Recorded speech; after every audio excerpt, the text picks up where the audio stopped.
I just realized that I am muted. Whoopsie. Life is hard. So today we are on the 13th trial exhibit. I think it's the 13th trial exhibit video, if I'm not mistaken, with the countdown. For the search monopoly, Google search monopoly case in Judge Mehta's court, and that's Mehta. And this was originally filed in 2020. The trial exhibits we're going over are from 2023. And what we'll be doing is going over just kind of however many I can get through. We've had a couple of videos in the past where I was able to get through a good bit of them in that video. And then other videos, like I'm only getting through like 2 or so at a time.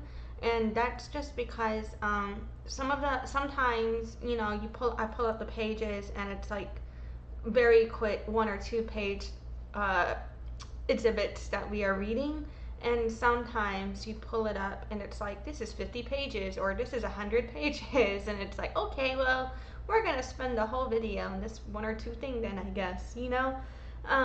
So yeah, it's been a jumble, so who knows how much we'll cover as we go.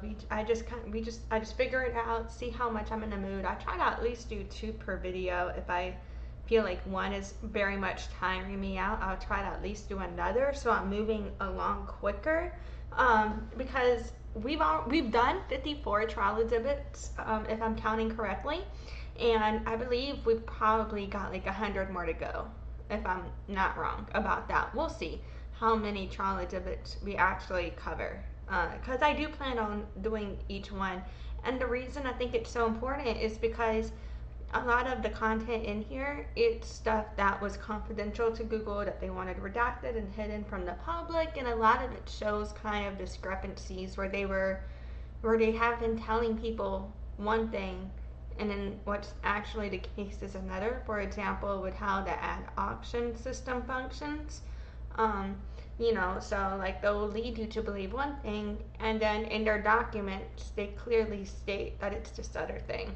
So yeah, and I think that's interesting. But anyway,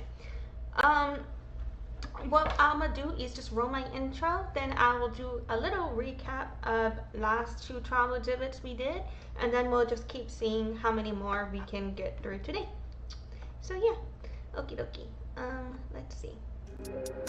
Hi, my name is Alexis, also known as Lexi or Deaf Child. I was born deaf, hard of hearing. I began doing business as Deaf Child 2013, marketing 2011, sales 2009. I've earned 50 plus certifications in marketing and sales. My Bachelor of Science from Loyola University, New Orleans, with a music industry studies major and a business administration minor. Deafness runs in my family genetically. Speech is not fully accessible to me. Anyway, I'm here to bitch about whatever the fuck is on my mind. So here we go. Visit my site at noladeafchild.com. Alrighty, so the first thing that we are going to do is kind of recap. Last time we went over 2 different exhibits. One was on a letter between the legal departments of Google and Microsoft, and this letter was from Google to Microsoft, but it also featured an agreement that Microsoft wanted Google to agree to, and basically in that letter,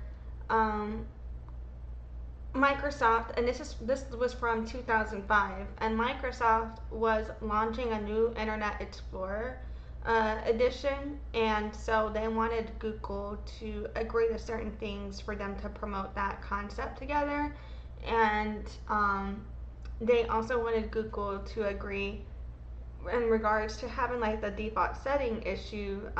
You know, like Google would not be the default, there would be other things involved as well. And so Google's issue was they wanted it to be easier for them to stay the default on devices that they were already the default on, and they also wanted to make sure that they were going to be able to have time to make these adjustments, because in the time frame that Google had given them to agree to this, like they were already trying to release this new edition without prioritizing Google's placement with the defaults. And currently, as they were releasing it, when people updated, Google was no longer the default, and so they were not okay with that. To my understanding, if I interpreted all that correctly.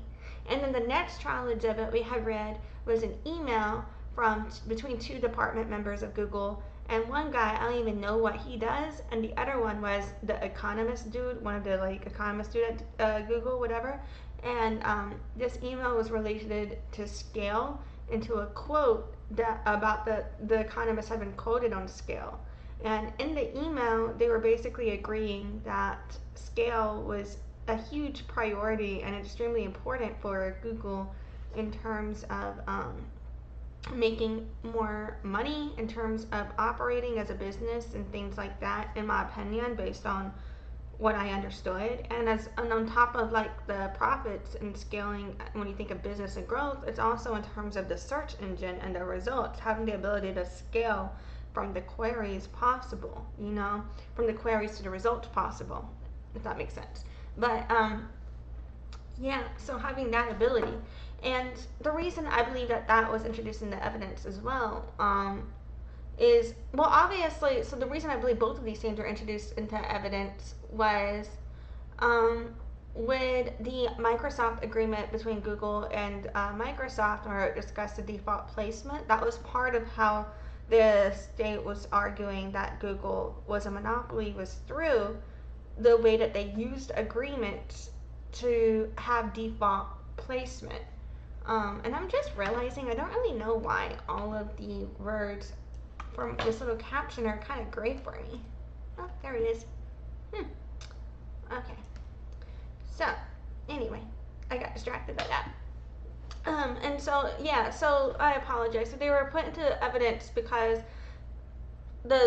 we're arguing one related to showing how Google was using agreements to get default placements in search browsers, and also two, to show how Google used scale to monopolize in the industry. And I think both of those exhibits were being able to be used in those arguments for that. So yeah, that's what we looked at last time. And so now what we're going to do is just keep kind of going and banging on down this thing and seeing how many more we can get through. So let's see. Next up, we've got exhibit UPX 0184. And this is an email from Varian of Google, who is that economist guy we were talking about, to Dana Wagner at Google, don't know who the fuck that is, regarding or replying to a forwarded email, subject line, Time Mag article on Bing. And this is from August 26, 2009. So yeah, I would have been starting my sophomore year of high school around then. But anyway, and this trial exhibit was posted in September 2023, that's when it was submitted to the court. It was filed. That's the word I meant to say, filed, not posted. So anyway, so it says here it's an attorney-client privilege communication. It's an attorney work product, and a good bit of it here seems to be redacted. So let's see if there's anything. Okay, so what's unredacted is on Friday, August 21st, 2009 at 2:01 a.m. Related to replying to Time Mag article on Bing. This article is to Marissa Mayer of Google. I don't know who, it's from Rachel Whetstone of Google. And CC'd on it is Udi Munber, Gabriel Stricker, and Adam Kovacek. I don't think I'm saying any of these names right, so sorry about that, guys. Anyway, it says, thanks Udi and Marissa. Adam K is actually talking to Udi about this very point, and we are working to get our scale arguments written. It is very important we get them all agreed across the different teams. Rachel. Okay. Maybe I should have read this from the bottom because I feel like I'm reading this out of order, but you know what? We're here now. And so what she was replying to had said, on Thursday, August 20th, 2009, before that, so at 5:53, Marissa Mayer had wrote, the key issue here, is, as I see it, is that you do get better as you have more users. That's why we had the best spell check, the best personalized search, the best refinements, etc. So this speaks back to that scale argument in terms of improving performance and operability, and having the ability to scale being part of the reason you're able to dominate a market. I believe this kind of speaks to that, as we were discussing, when it comes to the search monopoly case. So yeah, and then it says most people who understand AI or machine learning as well as the size or scale of data would question his assertion or know that it's unlikely. And so meanwhile, mind you, this is back in 2009. And so in 2009, machine learning was just becoming more popularly spoken about in the marketing industry from what I was seeing. At the same time, even though I was only a high schooler, I started doing street teamwork when I was in high school, and I started getting into marketing and studying it like as early as I could remember. I was taking an entrepreneurship class when I was in high school, like just doing everything I could. And yeah, I just find that very interesting to think about, like just between the early 2000s and the mid 2000s, machine learning was becoming this huge deal, and it was all in marketing about learning how to perform within the algorithms of machine learning. And then from the mid 2000s to today, it's been all about AI. And so I'm fascinated where back in 2009, I didn't really know many people thinking of AI, or to the extent people were thinking of AI back then, it was more of like scary robot movie shit, you know? And so I'm fascinated with the way that they're discussing it as they were building it out to be what it is today in a way. Not that they were like the only people building it out, but like, you know what I mean, in terms of how Google has been a tool of building out these types of concepts. Okay, but anyway, they also said, saying the quality or quantity doesn't matter could be viewed as asserting that index size or comprehensiveness doesn't matter, nor does high quality content online, both of which are not right. Udi may have other issues, but those are what I see. So what Marissa had been responding to was Udi had said on Thursday, August 20th, 2009, around 2:40 p.m., well 2:39, congratulations, very nice article. I wish we'd find a way to downplay Hal's comments, as he was just plain wrong. I know it reads well, but unfortunately, it's factually wrong. Udi. Okay, so this could be related to the email between Udi and Hal that we had just read as well, perhaps. Roasting 2 sheets of a lamb's tail for sure, I think. And then on Thursday, August 20th, 2009 at 1:21 p.m., Gabriel Stricker had wrote to Udi and Marissa. Time just published its piece on Microsoft Bing's effort, and I hope you'll be as satisfied as I am about how balanced it turned out. As different points in the piece, Farhad questions Bing's decision engine positioning and advances our search quality arguments which we raised for him. Examples are here. Microsoft claims Bing isn't even a search engine, it's a decision engine. What that means isn't exactly clear. Yeah, it's not. Bing seems to work the same way Google does. Type in some keywords, it gives you some web results. Google says it isn't worried, and publicly at least, the company is pretending not to notice Bing. The search engine is Google's cash cow, and the firm constantly pours resources into improving it, hiring the industry's brightest and most experienced engineers, paying them handsomely, and letting them work on what is effectively the world's largest data mining project. Just this month, Google unveiled a project it calls Caffeine, a massive overhaul of its back-end infrastructure that promises to create a faster, more accurate, and more comprehensive search engine. We aren't resting, says Gabriel Stricker, a Google spokesman. We're continuing to innovate. I'm feeling lucky is getting luckier all the time. How Varian, the company's chief economist, has pointed out that most search engines look at only a small sample of their data in order to improve their results. In other words, Microsoft already has enough data to learn from its users. It's not the quantity or quality of ingredients that make a difference, it's the recipes. So this is the exact quote that was up for discussion in last night's live stream or in the previous trilogy of it we had gone over. So yeah, it's the recipes. Varian told CNET, the recipes are Google's proprietary algorithms, which it has slaved over for more than a decade. They're Google's ultimate competitive advantage, and Google believes they'll help it weather the coming assault. Please just drop me a line if you have any questions or concerns. Best, Gabriel. And then it's got the link to an article right here. And then I think, is this the article? I think this might be the article. So I guess we're reading that now. So Monday, August 31st, 2009. It says, The Search for a Rival by Farhad Manju. I'm sorry if I'm saying that wrong.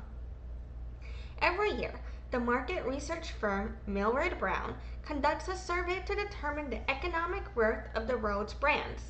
In other words, to put a dollar value on the many corporate logos that dominate our lives.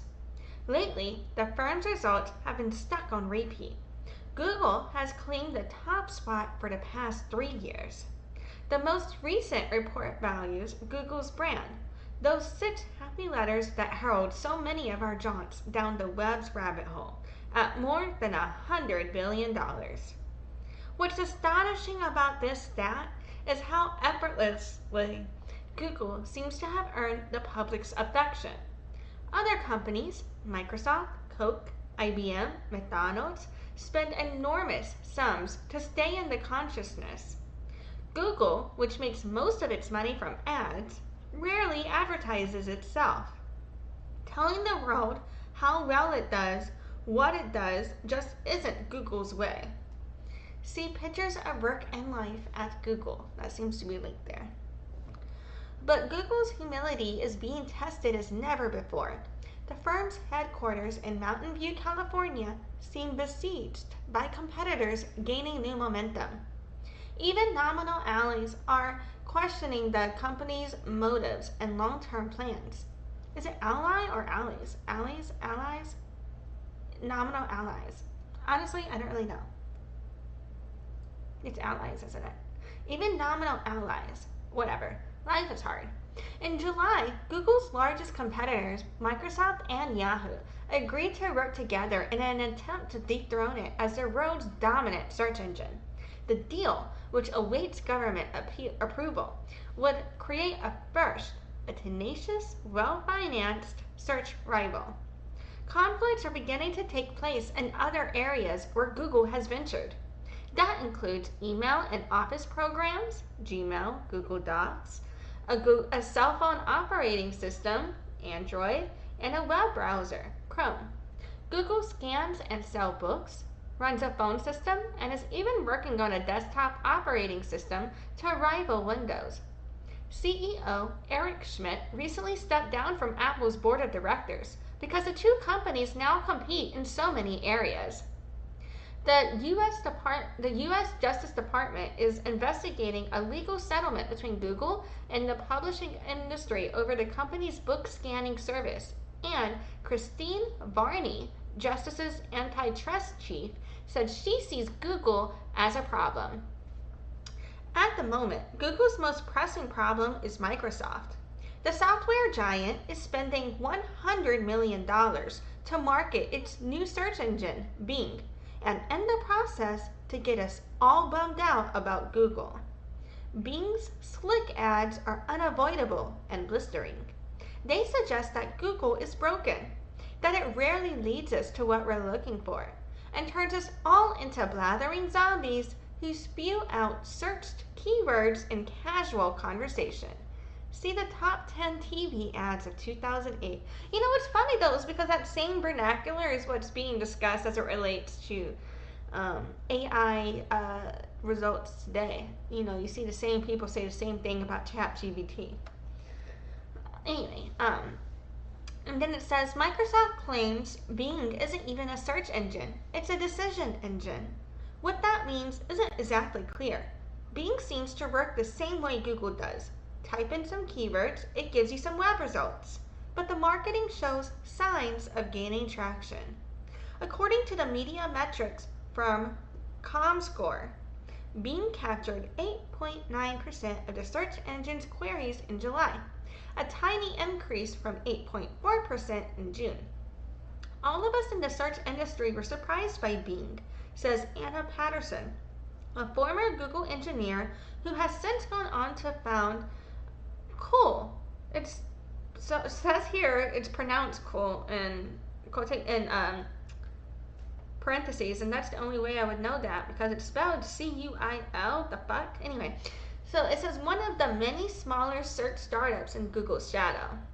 It's the first, I don't think they lasted. Did they last? It's the first time you have someone with deep pockets that's willing to lose money in order to compete with Google, and they're willing to stick with it over the long term. See the top 10 Microsoft moments. Google says it isn't worried, and publicly at least, the company is pretending not to notice Bing. The search engine is Google's cash cow, and the firm constantly pours resources into improving it, hiring the industry's brightest and most experienced engineers, paying them handsomely, and letting them work on what is effectively the world's largest data mining project. Just this month, Google unveiled a project it calls Caffeine, a massive overhaul of its back-end infrastructure that promises to create a faster, more accurate, and more comprehensive search engine. We aren't resting, says Gabriel Stricker, a Google spokesman. We're continuing to innovate. I'm feeling lucky is getting luckier all the time. This sort of constant improvement pays off. 2/3 of all searches in the US are now conducted through Google, about 7 billion a month. Yahoo has less than 20% of the market, and Microsoft less than 10%. Despite Microsoft's claims, most people think Google works pretty well as it is. Microsoft argues that Yahoo deal will help change that perception. If the partnership is approved, Microsoft will take over Yahoo's search engine. Type in Britney Spears at Yahoo and you'll get results provided by Bing. Microsoft points out that search engines get smarter as more people use them. If a search engine notices lots of clicks on Spears' music videos after searching for the pop star, it can begin to highlight those videos in future searches. That's how the Yahoo deal will help Bing beat Google, Microsoft says. By massively expanding its market share to a potential 26%, Microsoft will get access to a much broader pool of user data, which will in turn make it better at predicting what you want when you search. Google poo-poos this claim. Hal Varian, the company's chief economist, has pointed out that most search engines look at only a small sample of their data in order to improve their results. In other words, Microsoft already has enough data to learn from its users. It's not the quantity or quality of the ingredients that make a difference. It's the recipes, Varian told CNET. The recipes are Google's proprietary algorithms, which it has slaved over for more than a decade.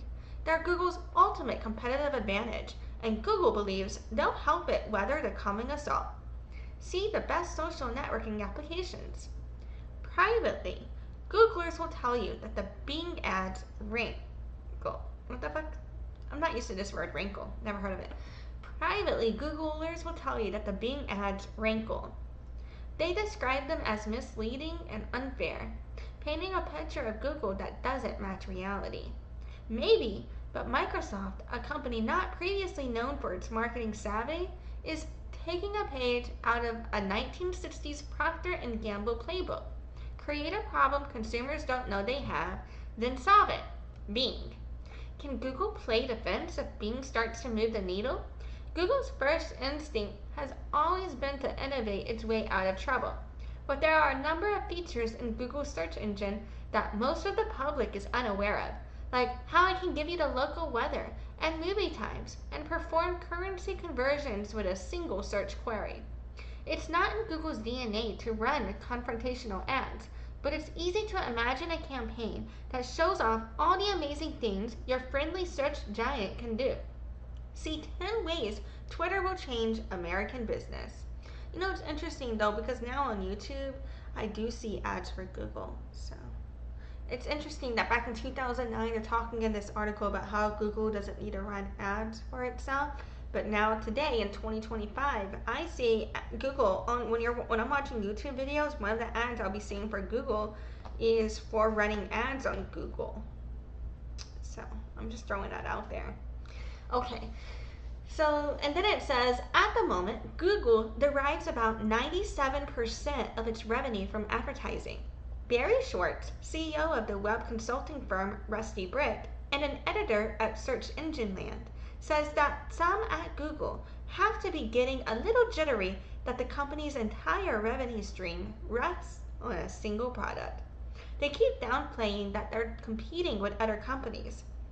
Whenever they pitch something like Android or their new Chrome OS, they say it's just an attempt to get people to use the web more. Schwartz says, but here's the irony. Google faces a problem very similar to the one plaguing Microsoft, which itself makes the bulk of its money from just two products, Windows and Office. Each company sees the other's business as its own path forward. The rest of us, we're just bystanders. Tale of the tape, how Google and Microsoft match up. Eric Schmidt, Google CEO, the revenue question. 97% of its revenue is from online ads. Everything else is a hobby. The search strategy. You know, that's interesting. 97% of its revenue is from online ads. Okay. The search strategy. Ignore Bing for now and focus on making Google even better. The perception problem. Google is losing its halo as it expands into phones and operating systems. Steve Ballmer, Microsoft CEO. The revenue question. Windows and Office rule. It needs another big revenue generator. The search strategy. Bing is spending $100 million to get you to try its decision engine. The perception problem. No one ever loved Microsoft. Bing could only help soften its tech demon image. And this is from Gabriel Stricker, and this is of Global Communications and Public Affairs of Google, and the rest seems to be redacted here. And then it looks like you have the vice president, the communications of Google here attached or something like that.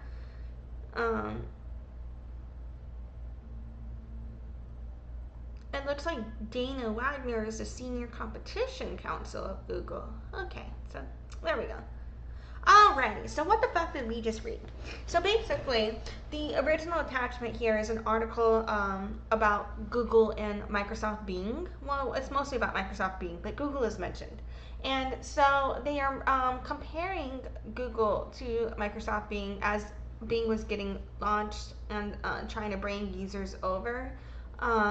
And the reason it kind of became up for discussion, and I believe a lot of the article can kind of be argued in relevancy to the concept of if they're a monopoly in terms of how other people were able to enter the market and because of them or not, you know what I mean, as it relates to being a monopoly. But when I think specifically how this got introduced is a follow-up to the email we were looking at in the last live stream, in the 12th trial exhibit overview, where we were looking at that letter between Woody and Hal, and and in that letter they were really going over this quote about scaling. And so you can go watch that live stream to watch my reaction and my thoughts and the whole back and forth about that. But the concept of, because of this article, in the follow-up email conversation, they admitted that scaling was crucial to their ability to dominate in the market, on top of the fact that this article that they were published in discusses how they were a barrier of entry into the market.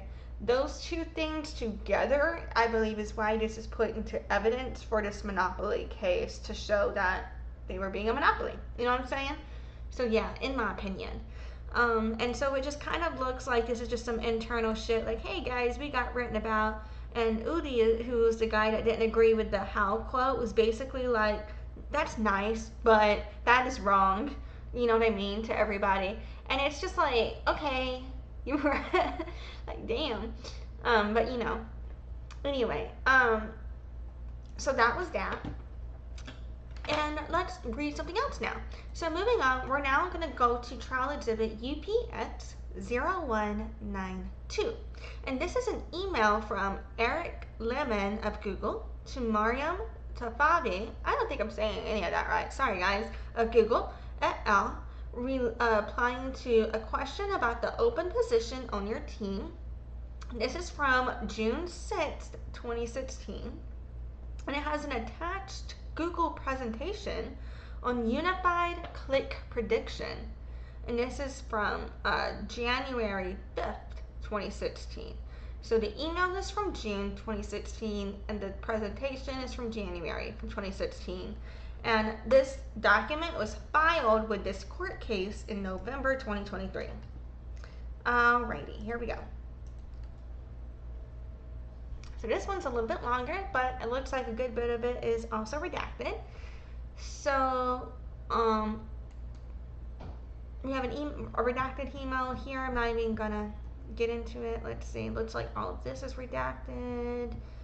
Let's see what's not redacted. Okay, it looks like the emails are redacted, but the presentation is not, is what it looks like. So let's go into the presentation now.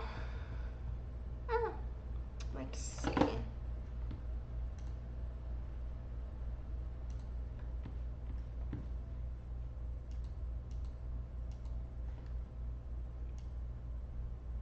Just kind of make it a little bigger here.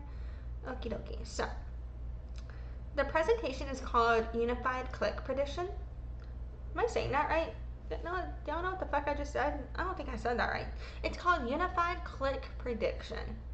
It's a presentation, and it draws on discussions among many people, including Sandeep, Feroz, Dan, Ryan, Andre, Pavel, Anmol, Jangwan, Paritosh, Sashrut, Alex, Avinash, Thomas, Yankui, Jeff, Greg, and others.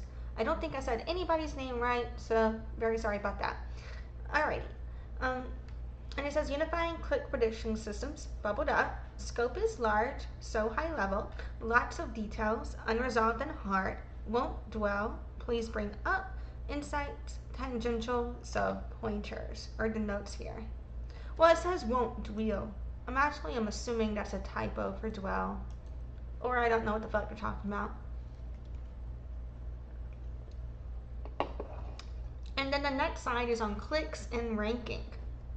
The reliance on user feedback, or clicks, and ranking has steadily increased over the past decade, despite anxieties around grandfathering, discoverability, etc. Showing results that users want to click is not the ultimate goal of web ranking. This would promote low-quality clickbait results, promote results with genuine appeal that are not relevant, be too forgiving of optimalization. Is it optionalization or optimal? I think I said optimal. Optional. I can't speak. Of optionalization. Demote official pages, promote porn, etc. And the notes here say step back, long view. Like cheating, memorizing instead of understanding the material.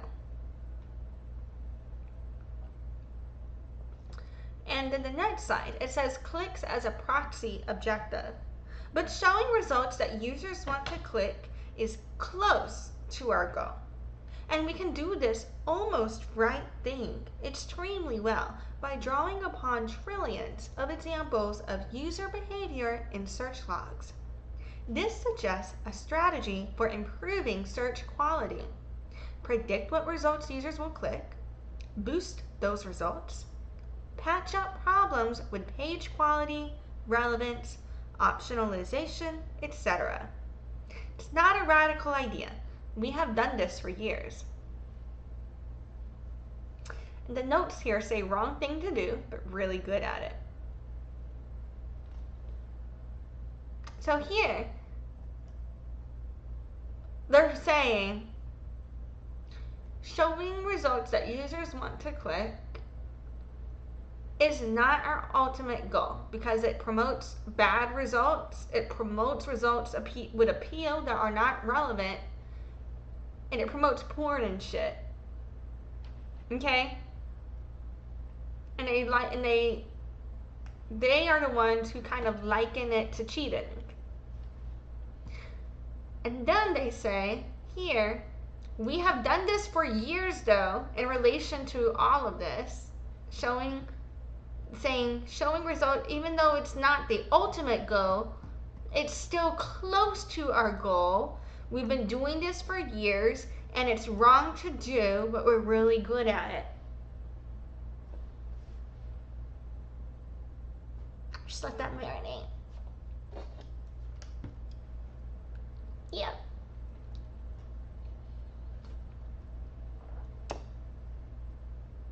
I don't know what the fuck this is because most of it is redacted, but it seems to have an old version of like a woolly mammoth type elephant thing here, picture here, and a bunch of the thought bubbles or labels of the image are redacted, but it's got a bunch of people tugging at like this beast, and I don't know what it's supposed to say because it's redacted, but the beast itself is labeled as Predictionosaurus clickus, and the two comments that are not redacted say deep learning and URL pattern generalization. But I'm not entirely sure what point that's supposed to make, but the comments about it say, so I think we've maybe slipped into this situation. There is just one unified critical concept, figuring out what users would click, given a fair opportunity. Many teams have come at that idea with radically different approaches. Maybe we got caught up in the details of each approach and did not properly recognize the elephant in the room.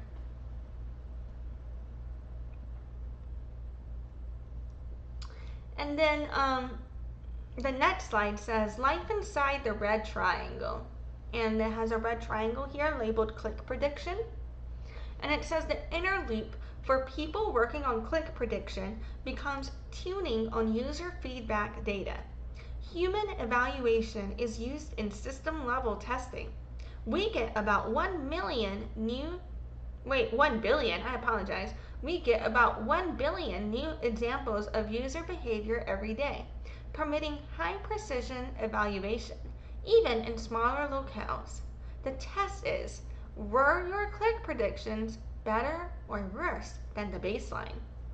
This is a fully quantifiable objective. Unlike the larger problem of optimizing search quality, the need to balance multiple metrics and intangibles is largely pushed downstream. There are no notes on that one. And it says it's continuing with life inside the red triangle, and it's also still got the click prediction label on the red triangle here, and it says the evaluation methodology is trained on the past, predict the future. This largely eliminates problems with overfitting to training data. So this quote right here is why I think it's so important to go through all this material, as I've been saying, because that is how these companies work. They train on the past to predict the future. So if we want to understand where marketing is going to go, that is how you can do it. But the more you understand how it's currently set up, the more you can predict a solution to solve or where things will change, where to go, and you know where it's heading, if that makes sense. And it says continuous evaluation is on fresh queries in the live index. So the importance of freshness is built into the metric. The importance of localization and further personalization are also built into the metric, for better or worse. Next slide.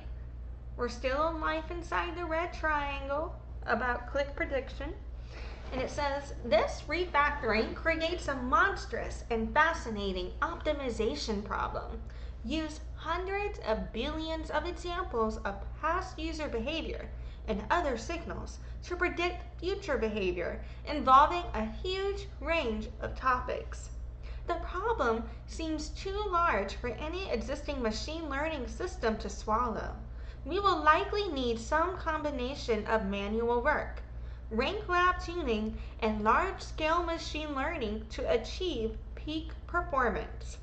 In effect, the metric quantifies our ability to emulate a human searcher. One can hardly avoid reflections on the Turing test and Searle's Chinese room. Moving from thousands of training examples to billions is game-changing. So right here, so previously in that article, they were talking about how all right, this goes back to the last two trial exhibits we looked at, right? So in the last trial exhibit that we looked at, where they were going over that article, Hal was quoted as saying, because most search engines only use a small bit of data to optimize, you don't need a large amount of data. It's quality over quantity, right? But then in the email going back and forth between Hal and Udi, Hal was saying, no, they misquoted me. You really do need to use scale. Scale is really important. Scale very much matters, in terms of our optimization. Well, now here in this presentation, they're saying moving from thousands of training examples to billions is game changing. So yeah.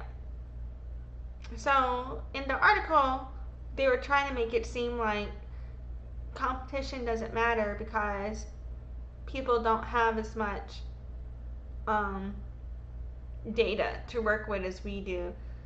But you don't even need that much data, so we're not stopping them because you don't really need that much data to grow as long as you have good data. It's kind of where Google seemed to have been kind of trying to go back and forth with, where it kind of seemed back and forth is because it is in a way, because if they admit, in my opinion, if they were to admit publicly the way that they relied on scaling in order to dominate in the market, then that could be perceived as admission to monopolization, potentially, in my opinion. Possibly. Maybe. Am I wrong for thinking that? Maybe I'm wrong for thinking that. But anyway, okay, let's keep going. That just really stood out to me. And so this next slide, it looks like this image here is redacted because it is blurred out, unless they purposefully published the blurred image for the original presentation. But it says 1 million IS ratings are more than sufficient to superbly tune curves via rank lab and human judgment. But this gives only a low resolution picture of how people interact with search results. Okay, so I guess it is supposed to be blurry because, they're talking about a low resolution image. And then it says useful behavior patterns may appear in few training instances and thus cannot be learned from IS ratings. Okay, you know what? Before I forget, let's look up a few things real quick. Hold on. So there was a word in here. So I want to look up quill, wrinkle, and IS real quick. So let's do that. I apologize. I was going to scroll up. Now I don't even need to. So IS rankings, meaning and marketing for search engine. No.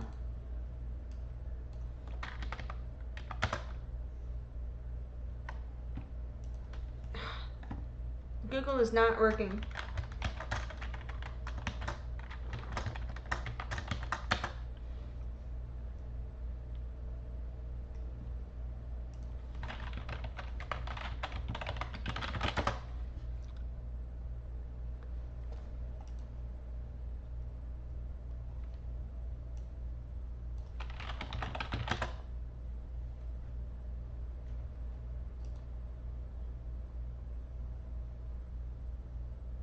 So all I'm seeing is ISO could be in search of, or it could be intermediate system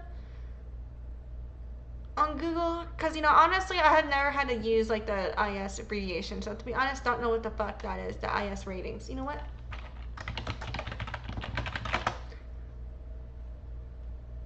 Google does not want to tell me, which is hilarious. Anyway, so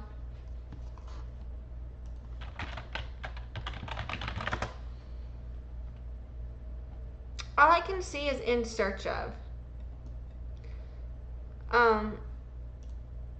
That could stand for various things, such as a specific rating in a less common system. So, you know, I don't know.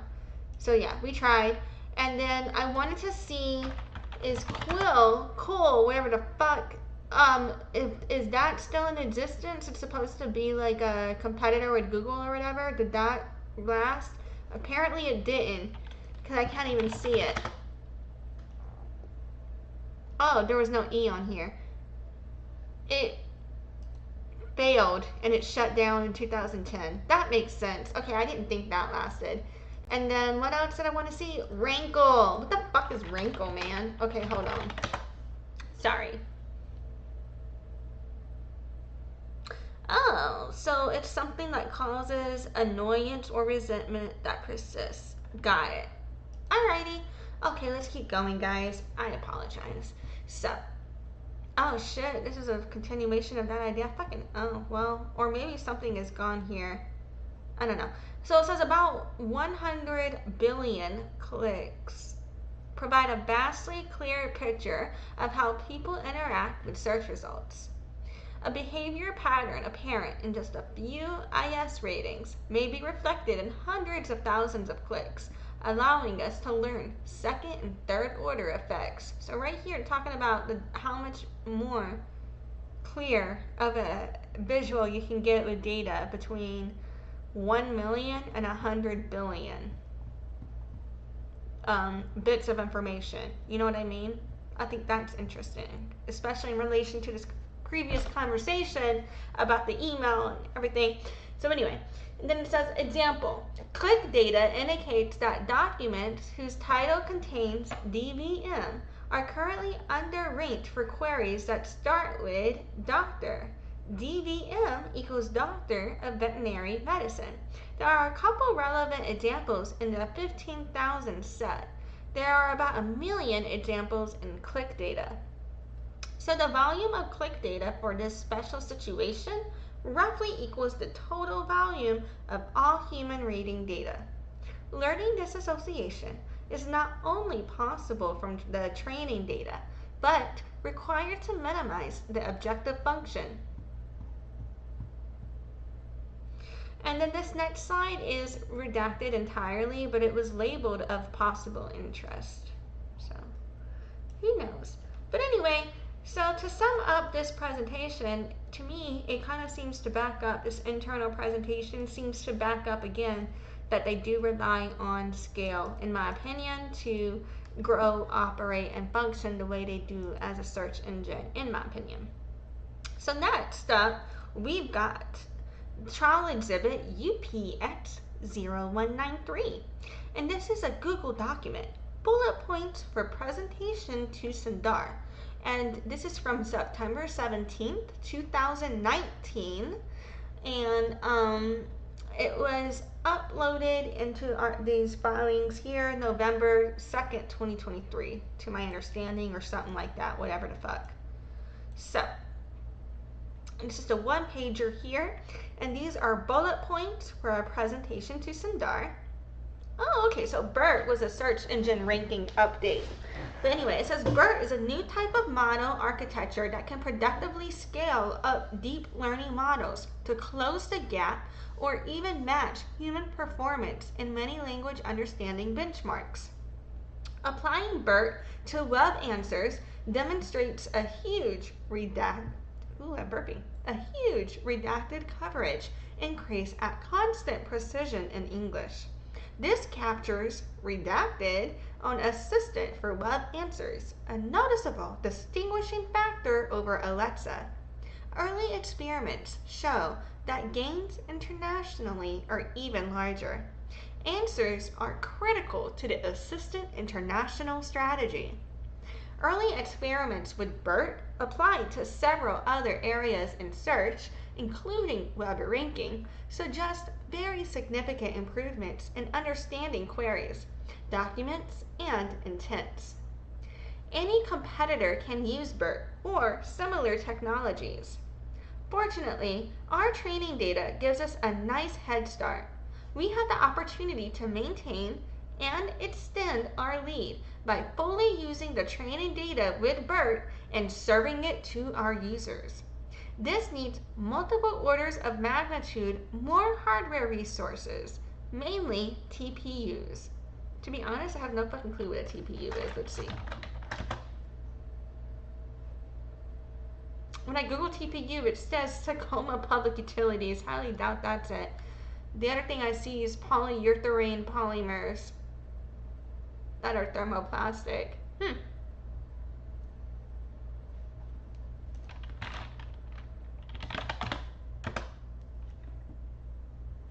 Yeah, who fucking knows? Anyway. Then it says, while BERT is revolutionary, it is merely the beginning of a leap in natural language understanding technologies. We would likely need sustained investment in these areas as these technologies continue to advance rapidly. So yeah, we're just talking about significant improvement in understanding queries, documents, and intent. BERT was one of those ranking models that, I mean, I guess all search engine rankings seek to connect a search result to the intended search query, but BERT was one of those ones where they were changing the way it was done. And it basically went from something that was previously more of a, I don't know, I feel like this is the shift, you know, going from machine learning to AI in terms of the search results, because around the time of BERT, that's when featured snippets were huge, right? And now it's more of like everything is all about these AI search results in terms of the top placement that you're gonna get. But I feel like every search update is based on everything that came before it and includes everything that came before it. So it all kind of, in that way, ultimately serves the same goal in a way. But yeah, alrighty, let's do another one. So next up here, we've got exhibit here, UPX 0197. This is an email from Alexander Grushetsky, I don't think I said that right, of Google, to Matthew Gray of Google, replying to thoughts for the holidays. And this is from January 3rd, 2019. So I guess this is thoughts from December holidays of 2018. Who knows? And this was filed November 8th, 2023. Okay. Lately, I've been doing these emails. Oops. Did not mean to do that. Life is hard. Lately, I've been doing these emails from the top down. Kind of want to do them from the bottom up, but you know what? That doesn't even make sense because most of this is redacted. Okay, we're just going to keep going like this. So, it's from Alexander Grushetsky, and it's to Matthew Gray, and it's got a bunch of people CC'd. Eric Lehman, Pandu Navak, Bruno Pasas, Paul Har, David Bailey, Cody Kwok Chung, Abhinadan Das, I don't think I'm saying any of this right, Berthier Ribeiro Neto, Dimitra Papa Christou, and Young Kim and Danny Sullivan. They are all CC'd, and this is regarding thoughts for the holidays. So yeah, and this apparently seems to all be forwarded in replies for redacted stuff where on the day after Christmas, so December 26, 2018, at 4:48 p.m., Eric Lehman wrote, "Hi, I'd like to offer a thought for contemplation over the break. Within the near future, a deep machine learning system will clearly outperform Google's 20-year accumulation of relevance algorithms for web search. Here, I'm just talking about relevance. That is, determining whether a document and query are talking about the same thing.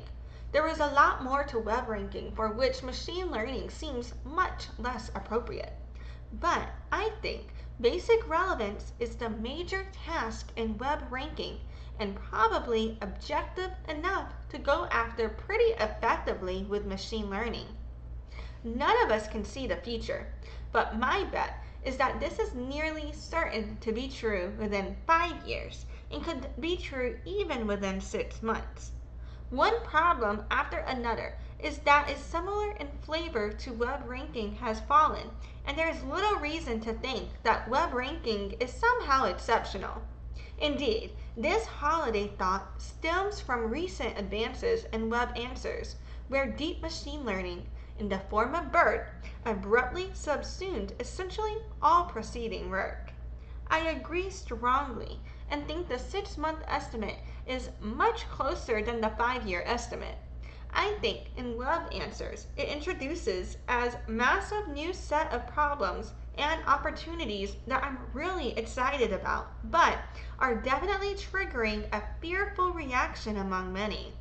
I'll be sending out my beginning of year vision letter to the Web Answers team this week, in which I'm hoping to particularly address this, and I'm happy to share.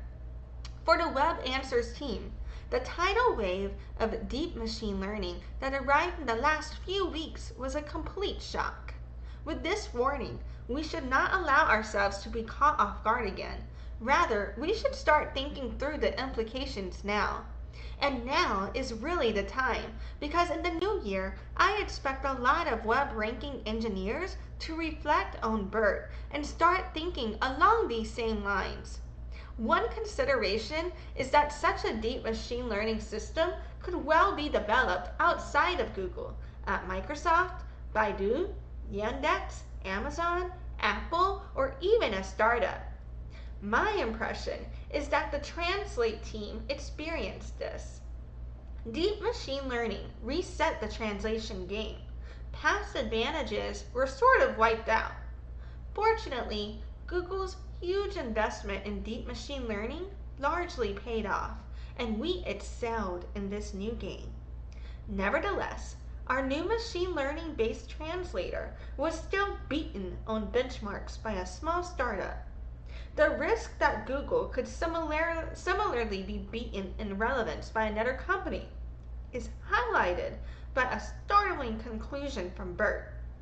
Huge amounts of user feedback can be largely replaced by unsupervised learning from raw text that could have heavy implications for Google. Relevance in web search may not fall quickly to deep machine learning because we rely on memorization systems that are much larger than any current machine learning model and capture a ton of seemingly crucial knowledge about language and the world. And there are lots of performance challenges, specialized considerations, etc. Still, my guess is that the advantages of our current approach will eventually crumble. Machine learning is advancing very fast, and traditional techniques are not. I don't know how others think about this. Maybe this prospect was already obvious to you, or you might think this view of the future is just wrong. Personally, I'm inclined to think that this future is near inevitable. But despite that, I hadn't taken the next step of thinking through implications. Some questions to ponder might include: can we take actions now so that this transition is something that we drive rather than something to which we fall victim? Personally, I don't want the perception in a few years to be those old school web ranking types just got steamrolled and somehow never saw it coming.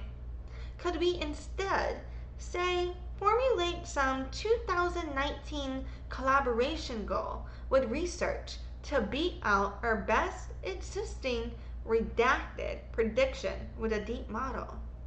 I'm going to come back to something I've been saying a bunch in the past 8 weeks, which is I think we need to deconstruct the various reasons why we often prefer our own artisanal ranking systems over an essentially end-to-end deep system like ads has, and how we might bring those attributes to deep machine learning models instead of just thinking about how we bring the quality benefits of deep machine learning models into our current understandable models. In particular, I really think we care about a handful of things. How can we make narrowly focused changes that are both predictable and don't introduce a lot of churn? How can we anticipate errors and both failure and success modes? How can we work on the system at scale? How do we avoid becoming overly reliant on metrics directly? How might we discuss this possible future with people working on web ranking without crushing morale? And we already know one signal could be more powerful than the whole big system on a given metric. For example, I'm pretty sure that nav boost alone is more positive on clicks and likely even on precision utility metrics by itself than the rest of ranking. By the way, engineers outside of nav boosting used to be also not happy about the power of nav boost and the fact it was stealing wins. I think I heard the Translate team decided to go all in on large-scale machine learning some years ago, which seems wise in retrospect. I'm skeptical of such an extreme step around relevance today because we might sacrifice significant gains by traditional means between now and the time a deep machine learning approach really takes over, which I think is probably at least a couple years out. Yet hearing the BERT wake-up call and not adjusting our plan seems unwise as well. Anyway, this is on my mind during this quieter time, and I thought I'd share. Eric. So a bunch of this is redacted, and I just kind of kept reading what wasn't redacted here, but particularly after the question started, it got real redacted. But basically, what I'm getting from this email is this one dude is really concerned about the advancements in machine learning coming, as well as, well, I believe, we're staying on top of the trend so that they could continue dominating, and so that nobody else would be able to outperform them. And so I think this could be put into evidence possibly to show that at this time they recognized that they were the key player in the market and that they were actively planning to maintain that control. You know what I'm saying? That's kind of how I think this got up in here, in my opinion, possibly. So yeah, let's do another one. Now we've got here, presentation. So the presentations, they either been real long or real fast. Let me just see something, because if this presentation's too long, I might take a break and then cover it. Oh, you know what? That's not that bad. All right. Some of these presentations, though, I clicked them, and it's 100 fucking pages. You know what I'm saying? So yeah. All right. So this is exhibit UPX0203. It's a Google presentation on Q4 search, all hands, and it's from December 8th, 2016. And this was filed in November 2023. So yeah. Okie dokie. So it's labeled Q4 search, all hands, December 2016. Let's zoom in a little here. Bring this over, make that a little bit bigger. Okay. So yeah, it is redacted and abridged and stuff. So the agenda here, we have an introduction, core search, ranking, news, search everywhere, assistant, culture and diversity, and a Q&A. So it just says ranking. It looks like the rest is redacted here. says search is a great place to start understanding language. Success has implications far beyond search. And then the notes say making machines understand human language is a fundamental scientific problem. I believe Google search may be the best setting in the world to attack that problem. If we succeed, we can potentially transfer that technology to many other applications. This is big talk, but I'm going to back it up with comic strips with little stick figures.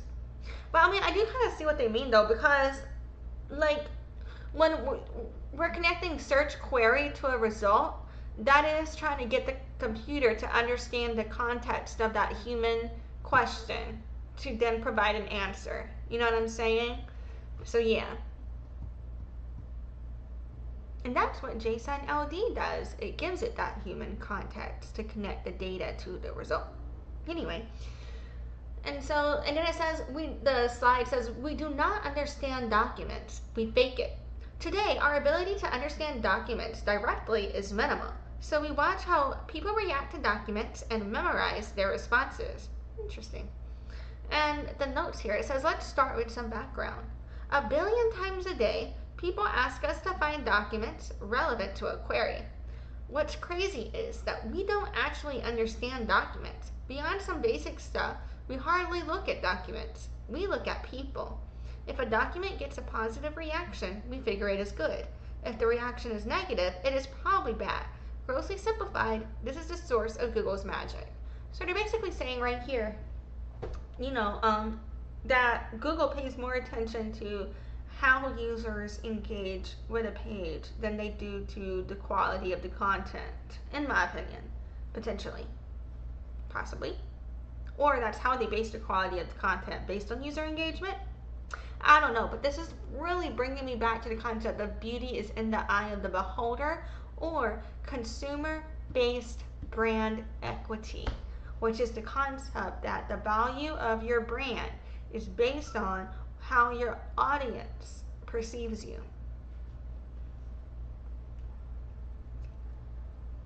And then it says, each searcher benefits from responses of past users and contributes responses that benefit future users. And the notes here.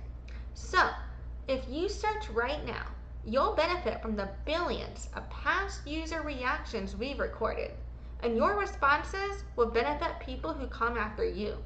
Search keeps working by induction. This has an important implication. In designing user experiences, serving the user is not enough. We have to design interactions that allow us to learn from users, because that is how we serve the next person. Keep the induction rolling and sustain the illusion that we understand. So right here, they're saying is it an illusion if we don't feel like so I feel like it's not really an illusion in my opinion, because for example, I was struggling previously in this live stream to find search results for the definitions I wanted to learn about. And so is it really an illusion if I'm aware that I'm not getting the answer I want? You know what I mean? Or are you saying the fact that people could think they're getting the best answer to a question is an illusion because they've admitted that they don't focus on giving the best answer to a question based on the merits of the data provided, but it's more based on the user response to that data? Interesting. So, and then it says, looking to the future, I believe learning from users is also the key to truly understanding language. I mean, I guess isn't that the key to understanding any language? And so the next slide says, when fake understanding fails, we look stupid. Oh, really? And it says, when our fakery fails, maybe because a document is new, recently changed, or rarely shown, we look stupid. And it says, let's look at some examples, but we don't have that information. And so, yeah, I think that's interesting, and it speaks to like the difference, in my opinion, between neurotypicals and neurodivergent people, right? Because neurodivergent people, we're just going to be real with you, 100%. But neurotypical people, they're like, fake it until you make it. But if you get caught lying, then you're known as a liar, and we don't like you. But if you fake it till you make it, and you tell us later you faked it until you made it, then we think you're smart. What? It's weird. People are like, I don't mind if you fool me. I don't know. If you fool me, if I like, yeah, whatever. That's confusing. Okay, so might as well keep going though. On it. So we got another presentation here, and this is labeled UPX0204, and it's a Google presentation called Ranking for Research, and this is from November 16, 2018. And it was filed in September 28th, 2023.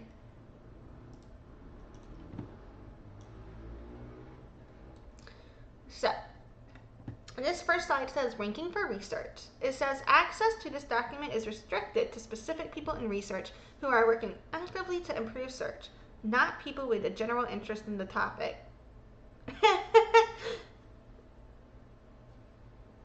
Anyway. Purpose. Well, you know what? Let's zoom in a little. People in research are now making major contributions to Google search, delivering benefit to hundreds of millions of people around the world. Deepening this collaboration would be awesome for everyone. This talk provides some context around work on web ranking to further that goal. Work on I'm assuming it's supposed to be web ranking, but it says we ranking. Work on web ranking has involved hundreds of people over 20 years, so this presentation is far from comprehensive. Please add comments on confusing points or areas where more information would be useful. Outline. Be careful in discussing search. Get a feel for search. Great search, not great metrics. The structure of ranking. Approaches to relevance. Be careful in discussing search. Having a big positive impact on the world is a joy of working on search, but this impact makes our words and actions carry heavy consequences, so we must tread carefully. Be careful in discussing search. Attempts to manipulate search results are continuous, sophisticated, and well-funded.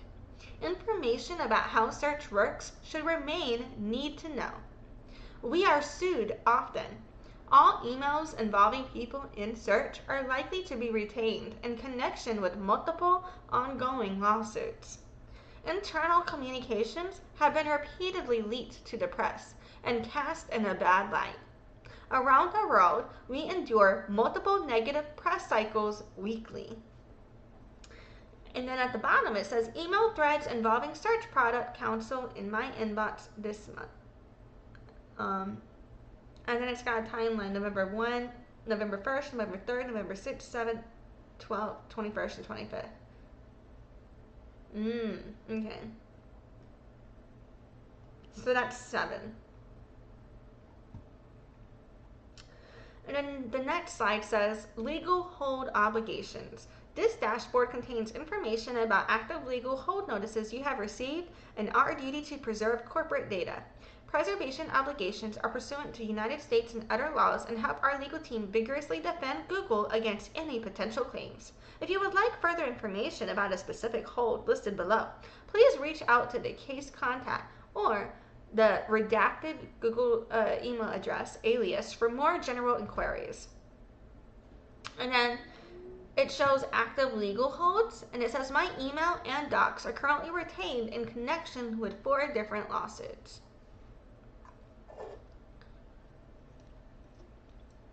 And then it shows a news article, and it says Tucker exclusive. Google employees discussed manipulation of search results after Trump travel ban. And then it says Tucker Carlson raised the question Thursday night, reporting exclusively on internal Google emails in which employees discussed potentially manipulating the search engine results to undermine President Trump's travel ban.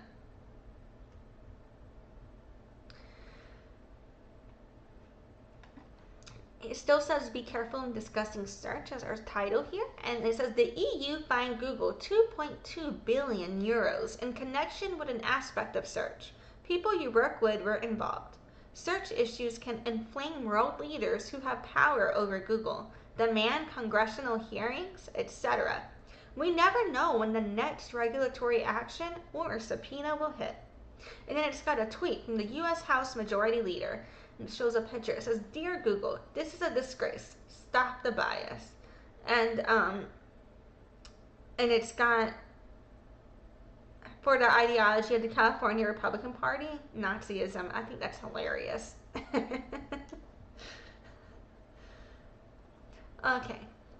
And then the next headline, what the fuck, I can't even speak. What the fuck is a headline? It says, Facebook documents seized by MPs investigating privacy breach. And the description says, Facebook turned over some internal communications as part of a lawsuit. Those communications were then seized from the opposing party by the sergeant at arms of the House of Commons. Never saw that coming. I don't think I said that right, because I don't know what the fuck that is. And then it says, particularly sensitive topics. Keep talk about how search works on a need-to-know basis. Everything we leak will be used against us by search engine optimizers, patent trolls, competitors, etc. Discuss social fairness and search results with great caution. This is an important topic that we must all take very seriously. But how will your email read to reporters, regulators, and litigants? Avoid statements that might be perceived as anti-competitive. For example, why aren't we ranking this alphabet-related product higher? How can we knock down such and such site? We do not do such things. So that's important. This is wild to me that they're saying that now, because we just looked at previous trial exhibits from the decade prior where they did explicitly say those things in writing in company communication. And we just looked at that in the former exhibits in this stream as well. So where they say, so really, I feel like to make this accurate, they should put any more.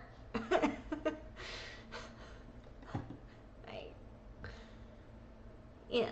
And then under sensitive topics, it says, do not discuss political bias in search and writing. This is another important topic that we take seriously, but it's just too volatile for email.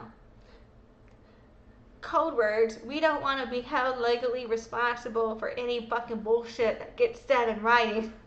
Anyway, it says, postscript, 2 weeks after this talk was initially given, Google CEO was called to testify on this topic before Congress. I guess they're describing the image that we're seeing, because I don't know what the fuck that dude is, but I guess that's the description is that.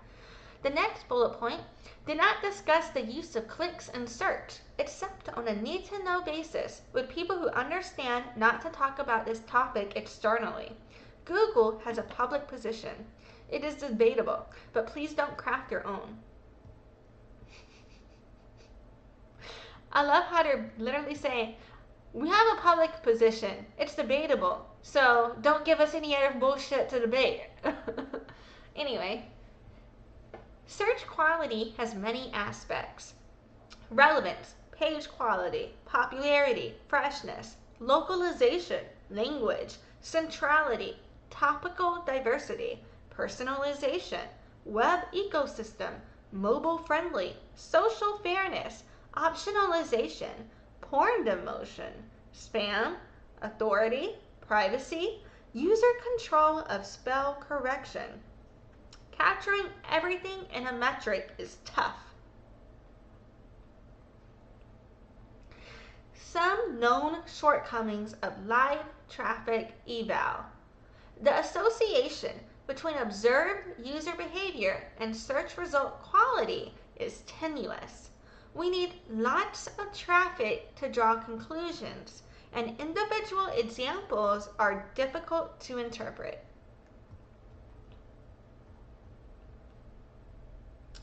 And then it has a little flow chart here of basic control flow.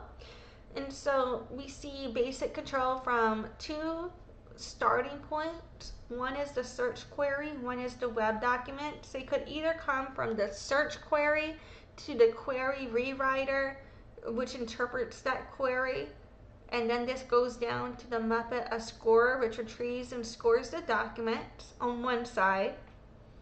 And then on the other side, we have the web documents, which have crawl and indexing that prepare for fast retrieval and scoring, and that takes that down to the Muppet or a skort, where you retrieve and score the documents. And then from there, we have super root, where we adjust the ranking, and this is what gives you your web search results. So this is a basic control flow chart of the algorithms and coding that is happening on the back end at this time to produce the result. So yeah, so basically from this company presentation, it seems like they are trying to put into writing how company culture will be adjusted and changing, and how they want to make sure things are presented in their company culture as it relates to the way they discuss search to cover their ass legally. That's kind of what I'm getting from this presentation. So yeah, what I'm gonna do is take a little break, and then we're gonna just kind of see how much more I can cover. Let's see. We've done 6 trial exhibits so far. I don't think I'll cover more than 6 more. 10 to 6, like more than 4 to 6 more. I think we're gonna cap this live stream at like 10 to 12 exhibits tops, because if I do too many in one live stream, it then gets harder for me to recap it all and keep track of it all, and you know, kind of manage it all. So it would be better for me to just start a whole new live stream if I want to keep covering after that. So what I'm gonna do right now is take a break, and then after the break, we are going to keep going over as many things as I can get through. But yeah, basically before I go on break, let me recap what we've been going over today so far. So we started off with a follow-up email from the last email we did in the last live stream. So this was that last email was a follow-up email. We're following up on that email. This was the email prior, actually. Let's get that straight. But anyway, so basically there was that Time magazine article where the Economist was quoted in it, and Udi had problems with that quote. And so the prior live stream we did on this, we had discussed that quote, and then we discussed it again in this live stream, and we kind of went through that email communication, which kind of shows how scale was relevant to dominating the market for Google.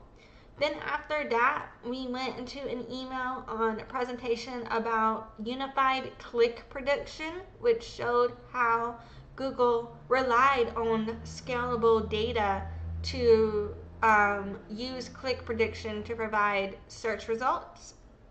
And then we looked at some bullet points for our presentation to the CEO about a new ranking algorithm based on machine learning at the time. And then we went into emails that discussed machine learning as it related to getting found better online. And it kind of also discussed making sure that they did what it takes to stay on top of the industry, because this guy was worried about falling behind at this time. And so this email was actually from 2018, which I find interesting for December 2018, right? December 2018 was when that was. And so then we went into a presentation that went over how Google shows search results and what factors go into getting a document found online or ranked, or a web page ranked in Google. And then the last thing we just looked at, which I think is real funny, so we looked at a presentation published November 2018, so 1 month before the email of December, or it was like January 2019, December 2018, if I'm not mistaken, where this one dude was literally like this in December 2018. This one dude was writing like, oh, we need to make sure we're doing what it takes to stay on top of everybody in the industry.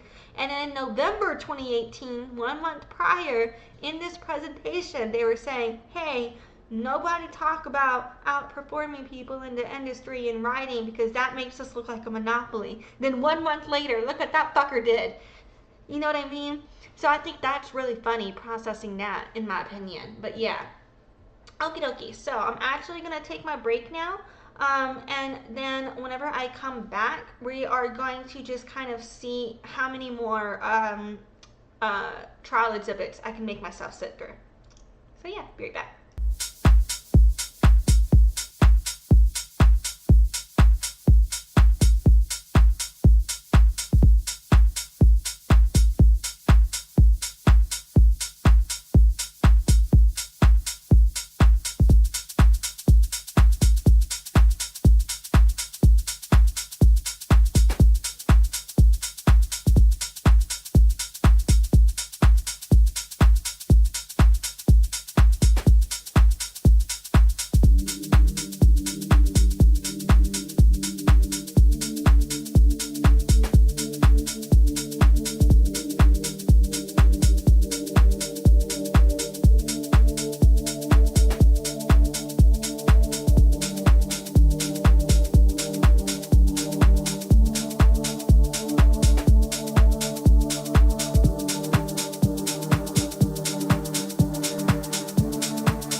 So I just realized that I absolutely forgot to check the volume with the sound and all of that. I don't think my capture is working, but because my capture didn't get the first part of that, I'm gonna repeat it. The video, I made like a new reel for the beginning of my video for like the breaks and the ending and stuff. And so I forgot to do the sound balancing with adding that new sound into this live stream. So I'll try to remember to do that for next time. So there might be a bit of a discrepancy in the volume between me speaking and the level at which all of the music that has been played at, because I forgot to balance that. Oops. Because I just was like, I don't know, got all that done. But anyway, so now we're gonna move on and we're gonna keep going with the presentations. And so, well, the exhibits, but this exhibit is a presentation, so whatever. So now we're on exhibit UPX 0205, and it's Google Presentation Research and Machine, I think it's machine learning if that's an L, but maybe that's I don't know if that's a lowercase L or an uppercase I. An MI or ML, all hands. We'll find out together. April 2nd, 2015. And this was filed November 7th, 2023. So yeah. So,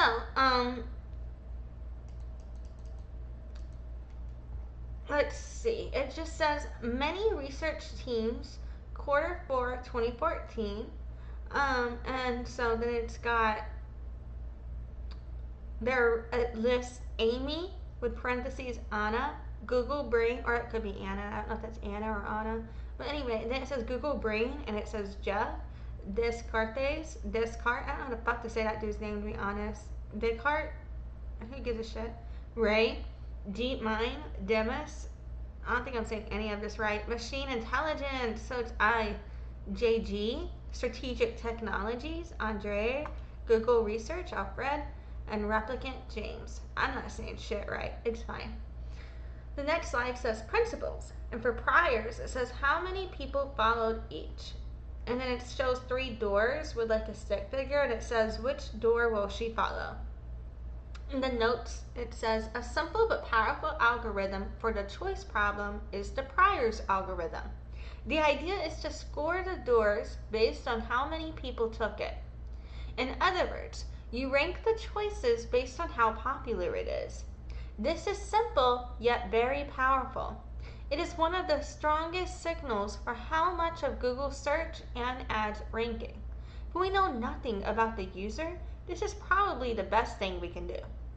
So previously in the other trial exhibits we were looking at, they were literally explaining in their internal documents and presentations how their algorithm uses popularity in terms of clicks and click predictability. I'm not saying that right. Predictability in order to rank people. And so this is kind of like backing that up as well. I just hit my fucking hand. And so, and it shows mostly the same slide again, except for added to it, it says personalization, refined priors, our twist, who went through each door, what actions describe them. On the notes it says we bring 2 twists to the traditional heuristic.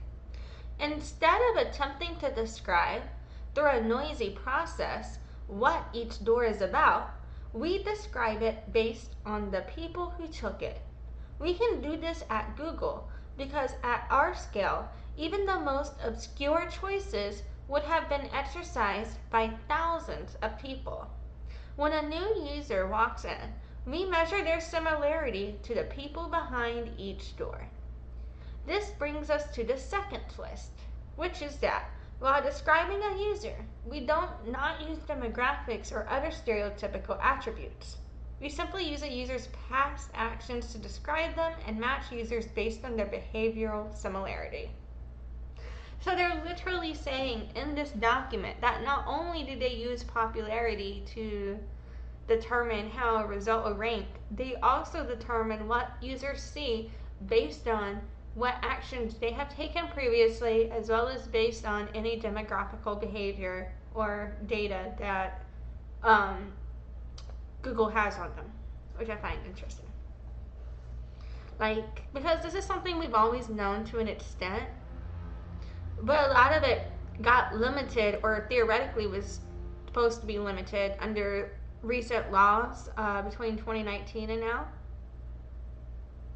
So I am fascinated with how back in, what was this, from 2015, they're discussing right here how heavily they relied on the use of demographics. And it really does speak to the shift because of the way marketing was built, and particularly as it relates to consent and advertising and getting people's data and how that's used and shared.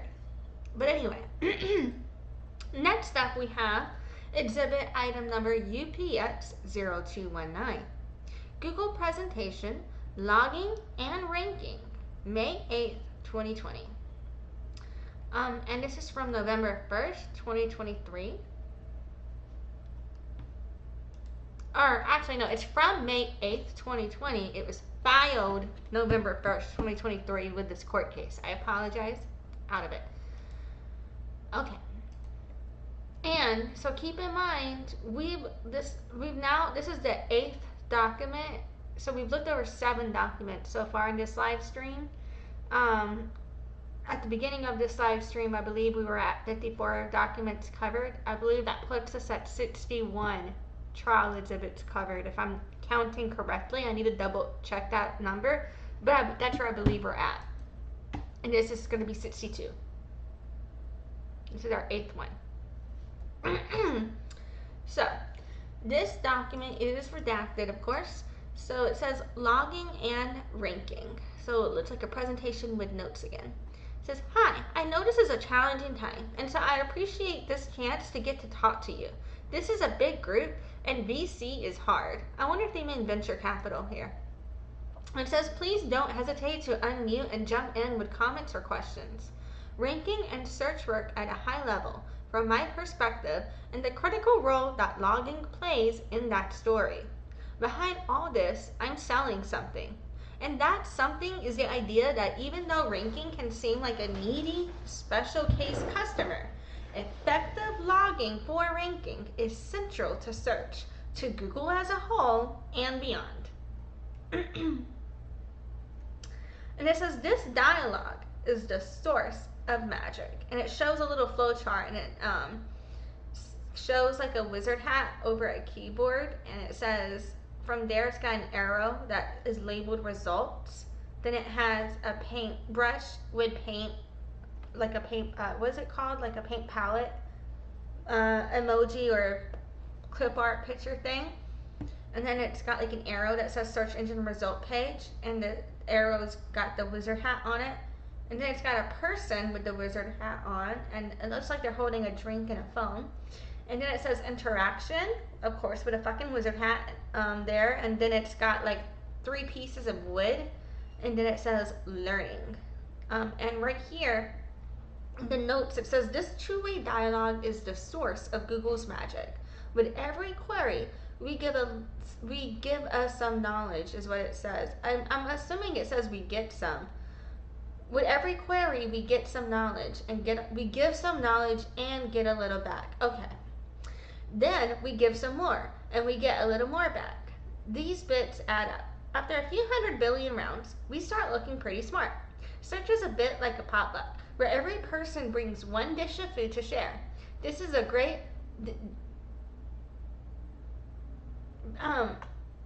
I'm sorry, it's hard to read because there's typos. It's hard for me to process because there's typos and I don't know where they were intending to go. But it says, this is a great big spread of food that everyone can enjoy. But it only works because everyone contributes a little bit. In a similar way, search is powered by a huge mass of knowledge, but it isn't something we create. Rather, everyone who comes to search contributes a little bit of knowledge to the system from which everyone can benefit. The problem is, Very much like cooking, you don't want to eat everybody's food the same way you don't want to read everybody's information. So, anyway, the next slide says extracting value judgments. We have to translate log events, clicks, swipes, views, scrolls, pauses, etc. to guesses at what parts of the search page were good or bad. This translation is a topic of continuous, multi-year research. A slight improvement in value judgment pays off a billionfold the very next day. Correlate patterns of user behavior with some ground truth, rating data, or crest feedback.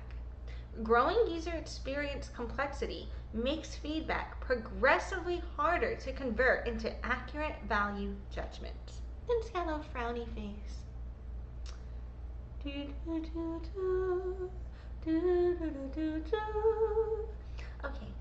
so then the notes. It says the logs do not contain explicit value judgments. This was a good search result. This was a bad one. So we have to somehow translate the user behaviors that are logged into value judgments. And this translation is really tricky. A problem that people have worked on pretty steadily for more than 15 years. People work on it because value judgments are the foundation of Google search. If we can squeeze a fraction of a bit more meaning out of a session, then we get like 1 billion times that the very next day. The basic game is that you start with a small amount of ground truth data that says this thing on the search page is good, this is bad, this is better than that. Then you look at all the associated user behaviors and say, this is what a user does with a thing. This is what a user does with a bad thing. This is how a user shows preference. Of course, people are different and erratic, so all we get is statistical correlations, nothing really reliable. For example, if someone clicks on 3 search results, which one is bad? Well, likely all of them, because it is probably a hard query if they click 3 results. Challenge is to figure out which one is the most promising. The next slide says logs, and then it shows like an arrow, and it says rankings, which has an arrow to $3 signs. And there it says ranking is an extreme outlier in business impact. I'm assuming it says impact, it means impact. It says IMACT. I think that's a typo for impact. Not just one ranking system learns from search logs. Learning from logs is the main mechanism behind ranking. In addition to traditional systems, all major machine learning systems for ranking rely on logs. RankBrain, RankEmbed, DeepRank. Web ranking is only a part of search, but many search features use web results to understand what a query is about and trigger accordingly. Beyond search, many logs-based systems developed for web ranking propagate through the company to ads, YouTube, Play, etc. And more notes here. It says, and here comes the part I warned you about. I'm selling something. I'm selling the idea of the logs term keeping the needs of the ranking team in mind. Pretty please with sugar on top. But the basic reason is that the ranking team is really weird in one more way, and that is business impact. As I mentioned, not one system, but a great many within ranking are built on logs. This isn't just traditional systems, like the one I showed you earlier, but also the most cutting-edge machine learning systems, many of which we've announced externally: RankBrain, RankEmbed, and DeepRank. Web ranking is only a part of search, but many search features use web results to interpret the query and trigger accordingly. So supporting ranking supports search as a whole. But even beyond this, technologies developed in search spread out across the company to ads, YouTube, Play, and elsewhere. So, I'm not in finance, but grossly speaking, I think a huge amount of Google business is tied to the use of logs and ranking. So, in my opinion, in previous trial exhibits, the way this was presented, the state was kind of able to establish that data was the way that Google was able to, and that data logs and scalability were the way that Google was able to maintain dominance in the market by providing a better result than other search engines could, because they had more information to give a better answer from, right? And now here in this document we see where Google is basically saying that a huge amount of their business production is based on this as well. Like they're confirming this is what their business is tied to. Just putting all of that out there, like why, when we think looking at all of this and we're looking at why is this evidence, this is why I think it is. You know what I'm saying? But I'm not the one arguing any of this, so I can't say for sure, but that's just what my marketing brain sees. So yeah, I think I'm gonna try and do 2 more. Alrighty.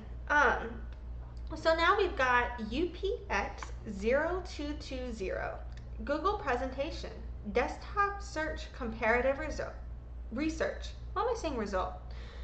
Okay, sorry. Desktop search comparative research from July 15, 2020. And this was filed November 17, 2023.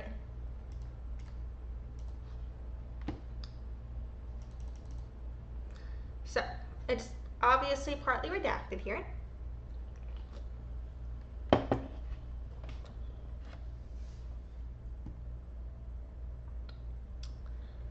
And so, this says a collab analysis, and it's got a link here.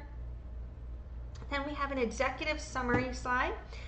Bing and Google were compared on 500 popular US queries using 2 different methods of S by S's. I don't know what that means or stands for, and I'm not even going to try and Google it. So, full page scrape, where Bing scrapes did not include user location. Live links, S by S, where readers opened a dynamic link for the query in their own browser and rated their experiences. The methodology of the S by S, or is SXS, I don't know. I might be saying all random shit to refer to that, but whatever. Made a difference. And then it's got some numbers and math shit. I'm not even trying. It says full page scrapes were strongly positive. Live link SXS was neutral. Both methodologies indicated that Google is stronger in ranking authoritativeness and local context, while Bing is stronger in feature diversity and interactive results. Next steps: deep dive into features and rerunning experiment monthly. So this could explain why they went from basically like they didn't really have that many features to now it's like nothing but that.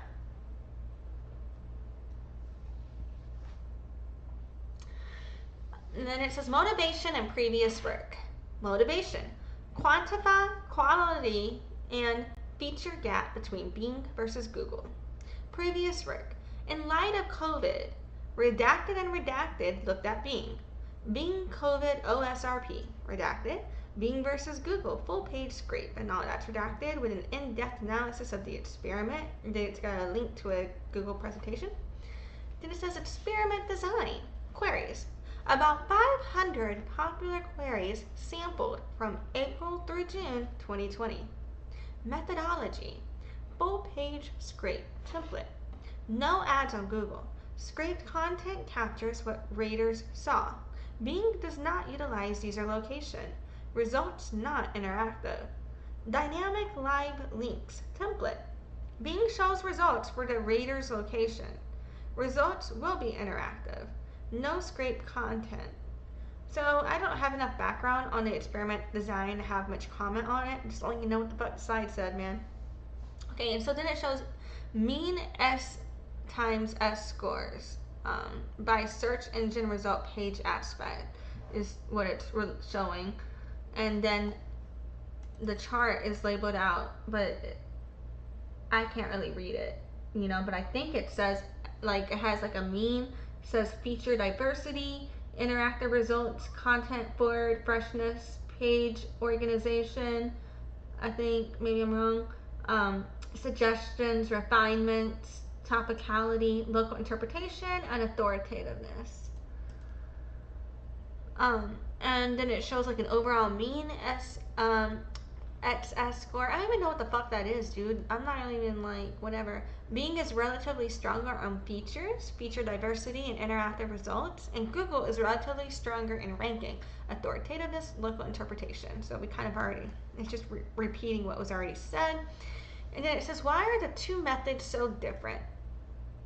Live links versus full page. No user location and full page. Because I was confused, because at first I thought it was saying that Google didn't use location, or Bing didn't use location, and then I thought it was saying it did. I don't know. Maybe they were showing experiments with or without on Google and Bing, with or without location and features. I don't know. So yeah, we don't have the context for all of this, but obviously it shows that they were testing and measuring this data. And that they were trying to outperform Bing, in my opinion. You know what I'm saying? Perhaps that all of that could be ways in which this is used for the jury, regardless of if the jury understands this shit. Because we have to keep it. Or is this in front of a jury? I don't know. Who knows? Or the judge. Because, like, even if the judge understands business and marketing and shit, like, how much content can someone whose job is law, like, how much can I don't know. Because it's just like there's so much information out there. Your human mind, no matter how smart somebody is, can only contain so much information in one field of study, right? Like, okay, so it says live links versus full page. Richer features trigger in live links. And then it says in the full page scrape, raters prefer seeing the stock graph and price at top, not seen in the same format in Bing. In the live links, I fucking hate this acronym because I don't know what it means. SXS. Bing has special stock price news block and one with quotes from analysts. It offers much more value in terms of SCRBs showing historical prices too. It says 4 out of 20 top differences between SXSs show different ranking and or features on Bing when viewed live. So yeah, I was like scrolling up, like what the fuck is the S part? Is it scores? Like score times score? I don't know. That doesn't sound right. Okay, let's keep going, my bad. And then it shows live links versus full page, richer features trigger in live links. And it says broad or ambiguous query, such as movie or Greek god monitoring system. Bing top results is for the Greek god interpretation, while in Google, top interpretation is the monitoring system, minor interpretation. And the live links, SXS, raters converge on the movie being the dominant interpretation, in which case they prefer Google RHS to Bing RHS. 1 out of 20 top differences between SXSs were due to inconsistencies in rating. Maybe it's search results or some shit. No, Bing did show different content ranking between searches. Or is it searches?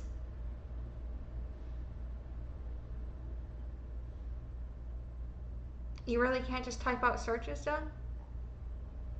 If that's what it is? I don't know. Then it says, I'm not even going to read this fucking acronym right here, but it says mean I guess I am. Mean SXS scores, and it shows the overall scores. It says Bing is relatively stronger on features, Google is relatively stronger in ranking. So it repeats that again. So basically it shows that they are doing comparative research between Google and Bing. And so it kind of speaks to, in that prior publication and press release, they were literally promoting, we're not worried about Bing. Well, then why are you doing comparative research if you're not worried about Bing? It's just a question. But anyway. Next up, we've got Exhibit UPX0228. And this is a Google presentation called Google is Magical. And that kind of reminds me of SpongeBob, where it's like imagination. But anyway, From October 30th, and that's the millennial SpongeBob, not today. October 30th, 2017, and then this was uploaded filed September 27th, 2023, with all of this court documentation.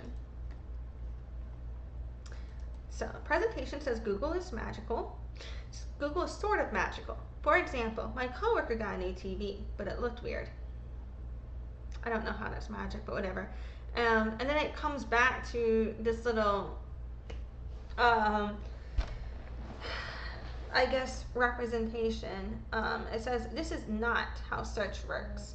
It shows scoring over a keyboard. Then it shows results over an arrow. Then it shows user experience, and it's got the paintbrush. And it shows search engine result page, and it's got the person with the phone and the drink. It says, let's start with how search does not work. We get a query. Various scoring systems emit data. We slap on a user experience and ship it to the user. This is not false, just incomplete. So incomplete that a search engine built this way won't work very well. No magic.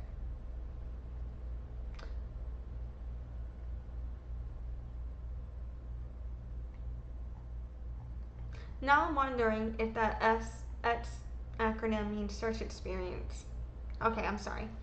And so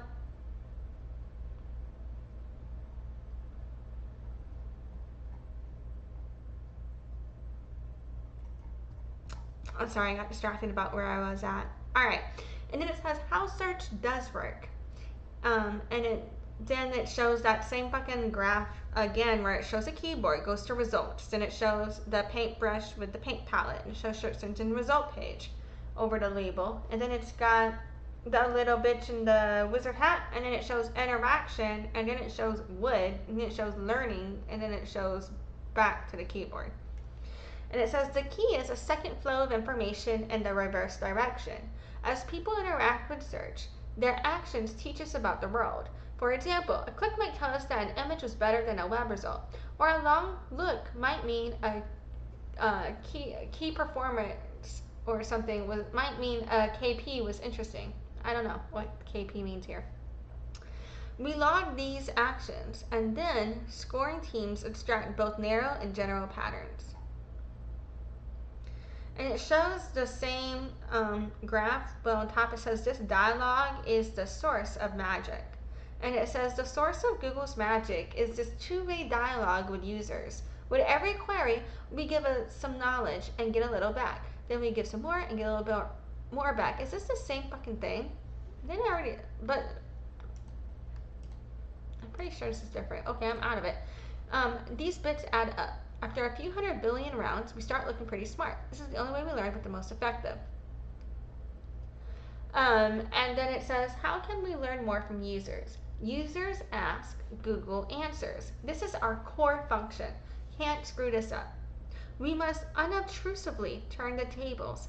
One good strategy. Implicitly pose a question to the user. Provide background. Give the user a way to answer.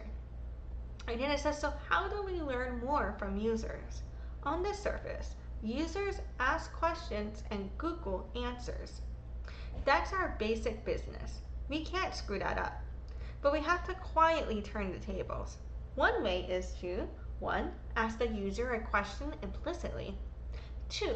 Provide necessary background information. 3. Give the user some way to tell us the answer.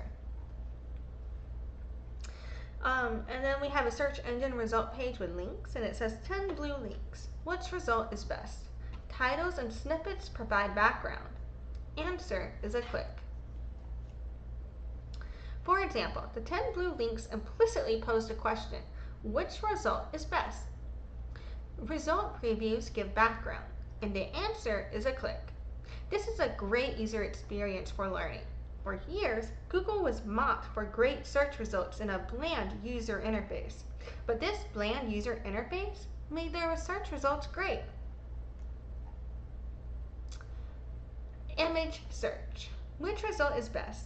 Thumbnails provide background. Answer is a hover, click, etc. Image search poses a similar question. Which do you like best? Thumbnails provide background information, and the user's answer is logged as a hover, click, or further interaction. And then it shows two snippets of image search results. One was for alligators, one was for fleas. On alligators, there's a button for it. It says to learn more. It says lower classifications and overview in terms of about alligators. And then in terms of fleas, it says more about fleas, and you can click on those buttons to get more information about those concepts. And then it says, for example, some knowledge cards need an extra tap to fully open. On the left, an extra tap means the user wants lower classifications and an overview. On the right, the user has too little background information. More what? How is tapping here different from scrolling down? Users can't make a good decision, so taps and clicks are such distinctive events and logs we should endow everyone with meaning. So yeah, what they're saying is by that distinction, they're able to determine if the person wanted more information about a particular topic or if they just wanted to keep scrolling in general, right? Things like that. And so this document and this presentation just kind of seems to go into the specifics of how Google learns from users based on the specific actions they're taking within Google. So yeah, I think I am going to try and do two more. So next up we got UPX. Well, actually, let's see. Hold on. Let me see. Do I want to do two more?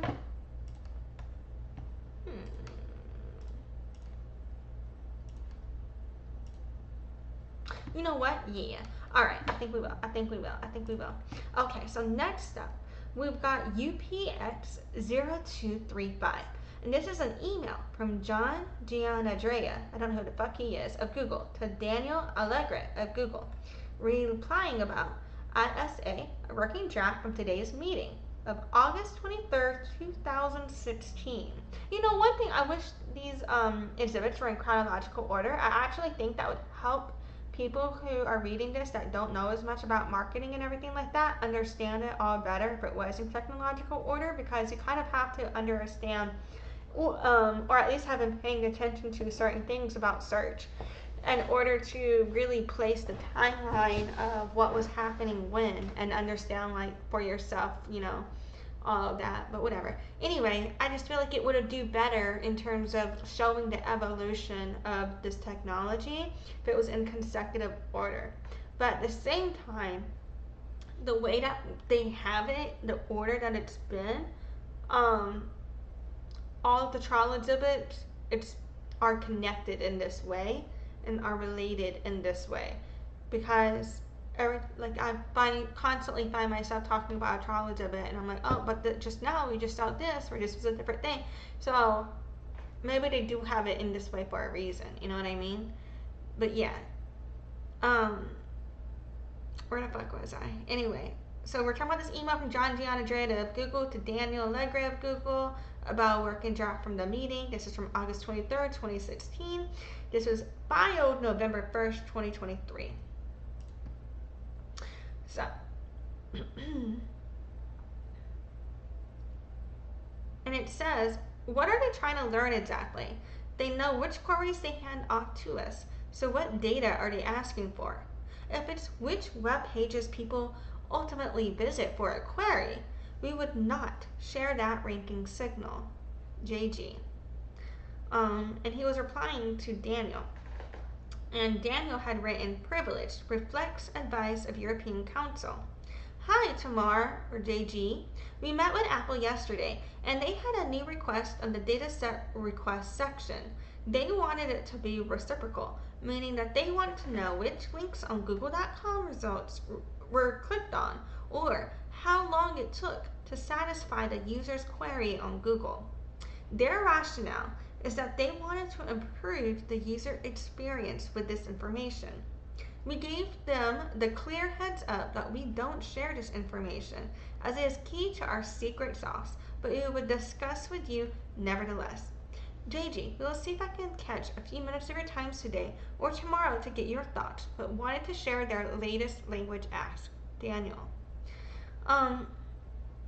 So basically Apple was trying to find out specific information that could help them compete, you know what I'm saying, or give them a baseline to an industry standard as to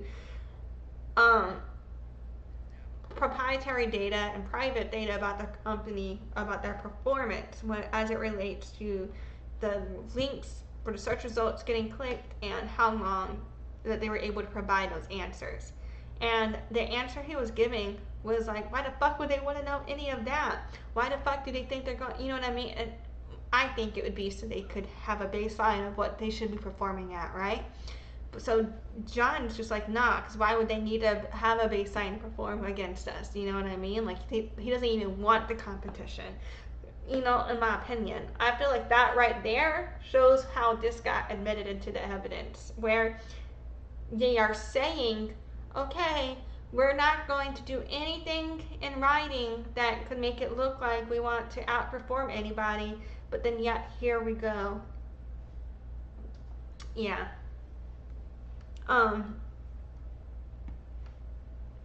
And so then before that, we have a forwarded message from Bruce Sewell of Apple regarding the working draft from today's meeting to Daniel of Google, and it's got CC'd Liz Daly of Google, Jana Witt of Apple, BJ Watrous of Apple, Kent Walker of Google, Joan Brady of Google, and Rosie Lipscomb of Google. So thanks. Here's the draft language I proposed for the data exchange section. We will have more specificity. I can't speak. We will have more specificity. That's not right. Is that right? Close enough. Around this later today. It's redacted. And so Daniel had written before that, as agreed, we will rework the advertisement portion after our internal review. Thanks, Daniel. And before that, Liz had wrote, all. Attached is the working draft of the discussion doc from today's meeting. Please let me know if you have any issues with the attachment. Best, Liz. And before that, nothing. It's just redacted. Whatever. What a fucking waste of space. Anyway, so yeah. And then next up, we've got trial exhibit number UPX0241. And this is an email from John Giannandrea of Apple to Adrian Perica, I don't know, of Apple, relating to some thoughts. Wait, hold up, I want to see. So right here, this says John Giannandrea is with Google. But in these descriptions, they're saying he's with Apple. So I wonder if he was with Google at the time and is with Apple now, or if this is mislabeled or something. I don't know, to be honest. You know what I'm saying?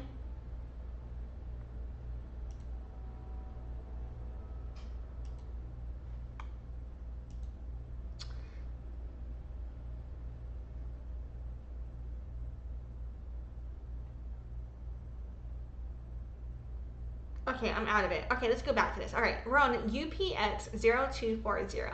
Email from Adrian Perica of Apple, and then it says to John Giannandrea. It says to Apple, but I think he's at Google. You see right here? Unless he moved to Apple. And it says, replying Bing versus Google versus Siri, December 13th, 2018.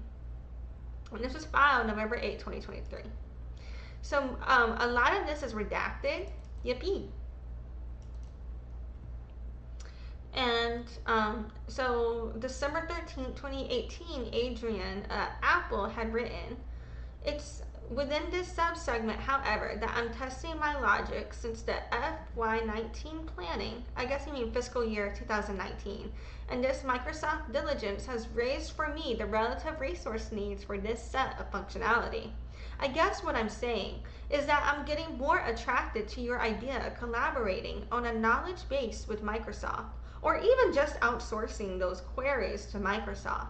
For instance, in a perfect world, what are the pros and cons of just moving a large majority of our search knowledge operation expenses spend to Microsoft to let them surface Australian rugby scores or Indian cricket scores for us? Siri would retain traffic functionality that chooses whether it's a search we should return in our user interface and without ads. Thus, send it to Microsoft to deliver the answer. Alternatively, if it's a search where we users have commercial intent or appears very long tail, thus sent to Google. Microsoft can carry the expense burden but also get the queries to improve their service. We build them up, create incremental negotiating leverage to keep the take rate high from Google, and further our optionality to replace Google down the line. Damn. So previously, so this is really relevant because previously Google was trying to look into ways, in my opinion, through their deals to keep all of these players locked in with them in terms of need, right? And so now we see here where Apple was playing ball with them all along, but behind their back, they're getting ready to dip if they need to and make sure other people are in a position for them to all dip if they need to or want to, or at least expand their options. You know what I'm saying? And so, oh, interesting. Yeah, so between 2016 and between 2018, Giannandrea went from Google to Apple. So mind you, in this prior email, August 2016, we have Giannandrea at google.com. And now, here we go. In this trial exhibit, Giannandrea is at Apple. The tables have turned. He went... So anyway, so he had written, and this is a reply, what we had just read is a reply to. All good questions. Siri doesn't compete directly against Google Search. It competes against Alexa and Google Assistant. The query mix is very different. It's more send a message to Adrian than it is how do I prune an apple tree. There is overlap, and Google's strength in answering questions puts us at a disadvantage. And then it's redacted. It says, I don't think Bing can do better than Google search for the search use case unless it spends more on it or has a better mousetrap. Not having mobile queries at scale is a huge liability for them since the most important search signal is engagement. But it is not impossible. As we noted yesterday, the reason a better search engine has not appeared is that it is not a venture capital fundable proposition, even though it's a lucrative business. So right here, we're seeing Giannandrea, who previously worked for Google, admit that scale is part of why having queries at scale is a liability for people that don't have it, which is, again, backing up everything that relates to how Google scale is part of the monopolizing, right? And then that was a response to, on December 12, 2018, Adrian Perica had written, John, I was reflecting on yesterday's discussions and got myself tripped up trying to think through the below logic. If you have a moment to ponder it, here goes. If folks believe that Bing can't compete with Google since Bing has redacted engineers versus Google's redacted engineers, then how does Siri compete with Google? I presume the answer is redacted. But if the above statement is true for Siri, then wouldn't Bing's path to success just be a parallel effort of many concatenated Siri efforts against Google? I don't think I said that right. Whatever.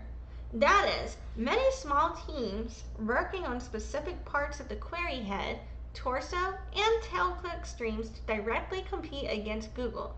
Bing would need to invest in a large index, but it seems that Google's path to success has also been by assigning bunches of engineers to whittle away the clickstream inefficiencies. Sort of software engineering by the yard, as you've described before. I'm trying to push on how much data we have that objectively shows Bing is much worse in areas, why am I saying much worse? That shows Bing is worse in areas where they've made an effort against Google. versus the perception that Bing must be worse because Google is unassailable in this category. Thanks, Adrian. So yeah.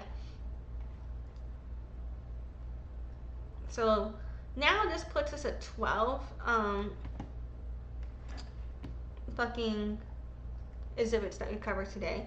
So basically in this email chain, as I just said, I think it kind of shows again the scale part right here is again why I believe this is getting admitted, where they're discussing, you know, they've got the former in Apple documents where Apple is discussing how they can compete with Google and have options outside of Google. So where they can say we don't want Google to continue having a monopoly over us, in other words, you know what I'm saying? They're basically, which proves that Google is monopolizing the situation, because otherwise you wouldn't be needing to try and find other options if you had other options already. You know what I mean? You wouldn't need to create other options if you had options. And so I feel like, and as we've seen before previously,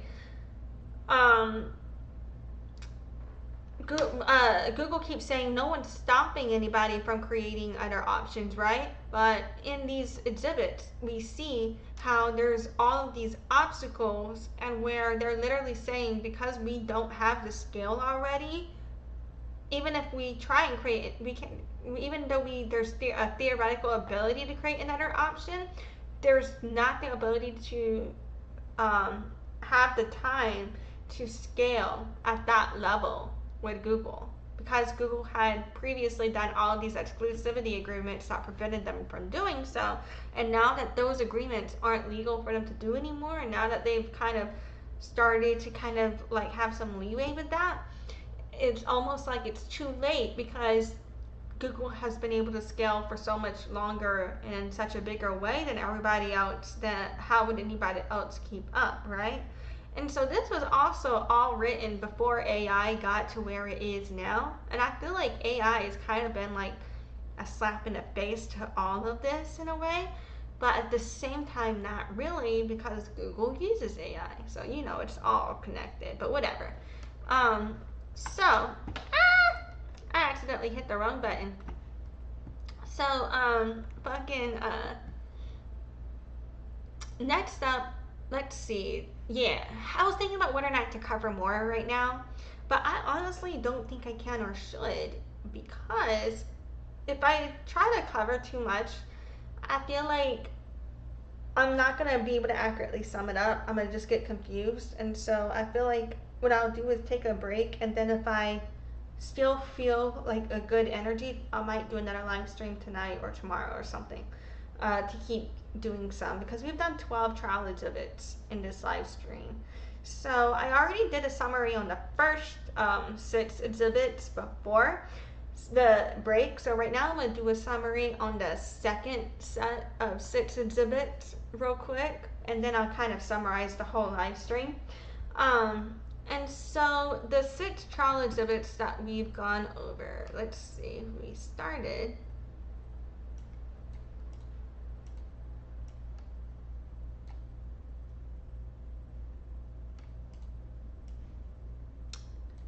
Yeah. So the 6 trial exhibits that we've kind of gone over this time are the Google presentation on research and machine, I forgot what the I was for, to be honest, machine intelligence, I think. Research and machine intelligence in all hands. UPX 0219, if I'm not mistaken. We got Google presentation on logging and ranking. The UPX, what am I doing the numbers for? We did the Google presentation on desktop search comparative research, as well as the presentation on Google is Magical, the email from Giannandrea of Google to Daniel Alegre of Google in 2016 about a draft from their meeting where Apple wanted more data from Google. And then after that, we looked at one from Adrian of Apple to Giannandrea, where we had seen somewhere between August 2016 and December 2018, Giannandrea switched from Google to Apple. So now he's working for Apple. And this is related to his thoughts on Bing versus Google versus Siri, right? And so to sum up those 6 topics, basically, first of all, in the research and MI all hands, that's machine intelligence for sure. I just double checked. And in this one, they kind of really go into how machine intelligence and how the machine learning was influencing their ability to produce a result, but they also kind of talked about demographics and how they used scale from the machine learning to provide more choices and to grow, right? And they also talked about how they use stereotypical attributes and demographics to describe users in order to match search results to their past behavioral activity. And then I believe, that's relevant, obviously, with what they were talking about with how they do use scale in here. You know, that's where all of these trial exhibits are lining up, where they're admitting that scale is important for their success in the market, right? And then we also looked at the logging and ranking of searches, right? And that went into how the data logs and the scalability of those data logs contributed to the search results. In other words, you know what I'm saying? So that's another document backing this up. Then we went into the desktop search comparative research, and that one was a bit confusing for me, but that was where they were literally comparing the search results between Bing and Google. And previously they said, well, we're not worried about competing with Bing, so we're not worried about trying to outperform anybody or anything like that, right? And so now we're seeing here they are measuring their success and worried about the performance against Google. Again, Google's worried about the performance against Microsoft. And so between showing how they were able to use data to scale in the market in order to dominate the market, and between showing how they're specifically trying to make sure that they can outperform their competitors, all of these things are kind of what went into these trial exhibits to show that Google is illegally monopolizing the market, And then after that, we went into a presentation about how Google is magical. And the whole thing about Google, this one is, it really kind of talked about how the double feedback between not only the user and getting the search result, but also how the user reacted with that search result is what Google used to grow. And that's what they called the magic of Google, retaining and capturing the data of those user interactions, right? In terms of that's the data that allowed them to grow and scale the way they do. That's how they do it. And so then when it came to after that, we see an email where Apple was asking Google for access to this data to help themselves. And Google was like, fuck no, why the fuck would we give you that? You know what I mean? And then after that, we saw an email where Apple employees, when one of them was a former Google employee, were discussing, how is it possible at all for Siri or Bing to compete with Google? And Giannandrea is just like, the only way possible would be if y'all were somehow able to get access to data like that to scale with, and they ain't sharing that shit, so good luck. You know what I mean? And so that's kind of what I took from all of that. So yeah, and so now what we're gonna do from here on, I kind of want to just sum up the whole live stream as a whole. So we started off following up with that Time magazine article on Bing. And that was just a follow-up to that last email we left off on the last live stream. And in that email, they were basically kind of going into detail and giving context to where Hal had claimed he was misquoted, because in the article he was basically quoted as saying that the quality of data was more important than the quantity of data, and Udi was basically like, no, having the quantity is why we're doing the business that we do it, like how we do it. You know what I mean? This is why we are dominating in this market. And so Hal was like, yeah, you're totally right. They misquoted me. And then there was a different email conversation we looked over today that went into detail about giving that context. And then after that, we went over into another email chain with a presentation about unified click prediction and how clicks and user engagement enabled Google to predict user behavior and provide relevant search results, right? So giving some information about the specificities of the data collected that enabled them to scale. And then they went into bullet points for a presentation to the CEO, Sundar Pichai, about BERT, which is one of the algorithms at the time for ranking online in search.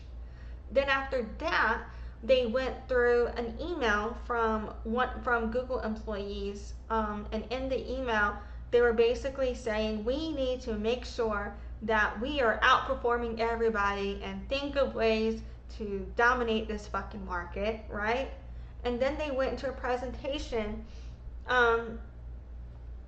where they were talking about search and all hands, and in the presentation they were basically going into how important it is that they maintain the proprietary data, and anything related to how search works is kept private. And they also were starting to admit in these presentations how important scale was to getting more data. It looks like I don't have pants, but I'm wearing like a skort. Anyway, don't have scale. I got distracted.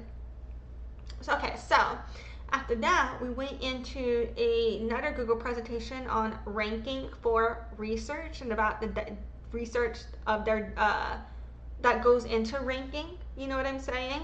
And making sure to keep all that data locked down.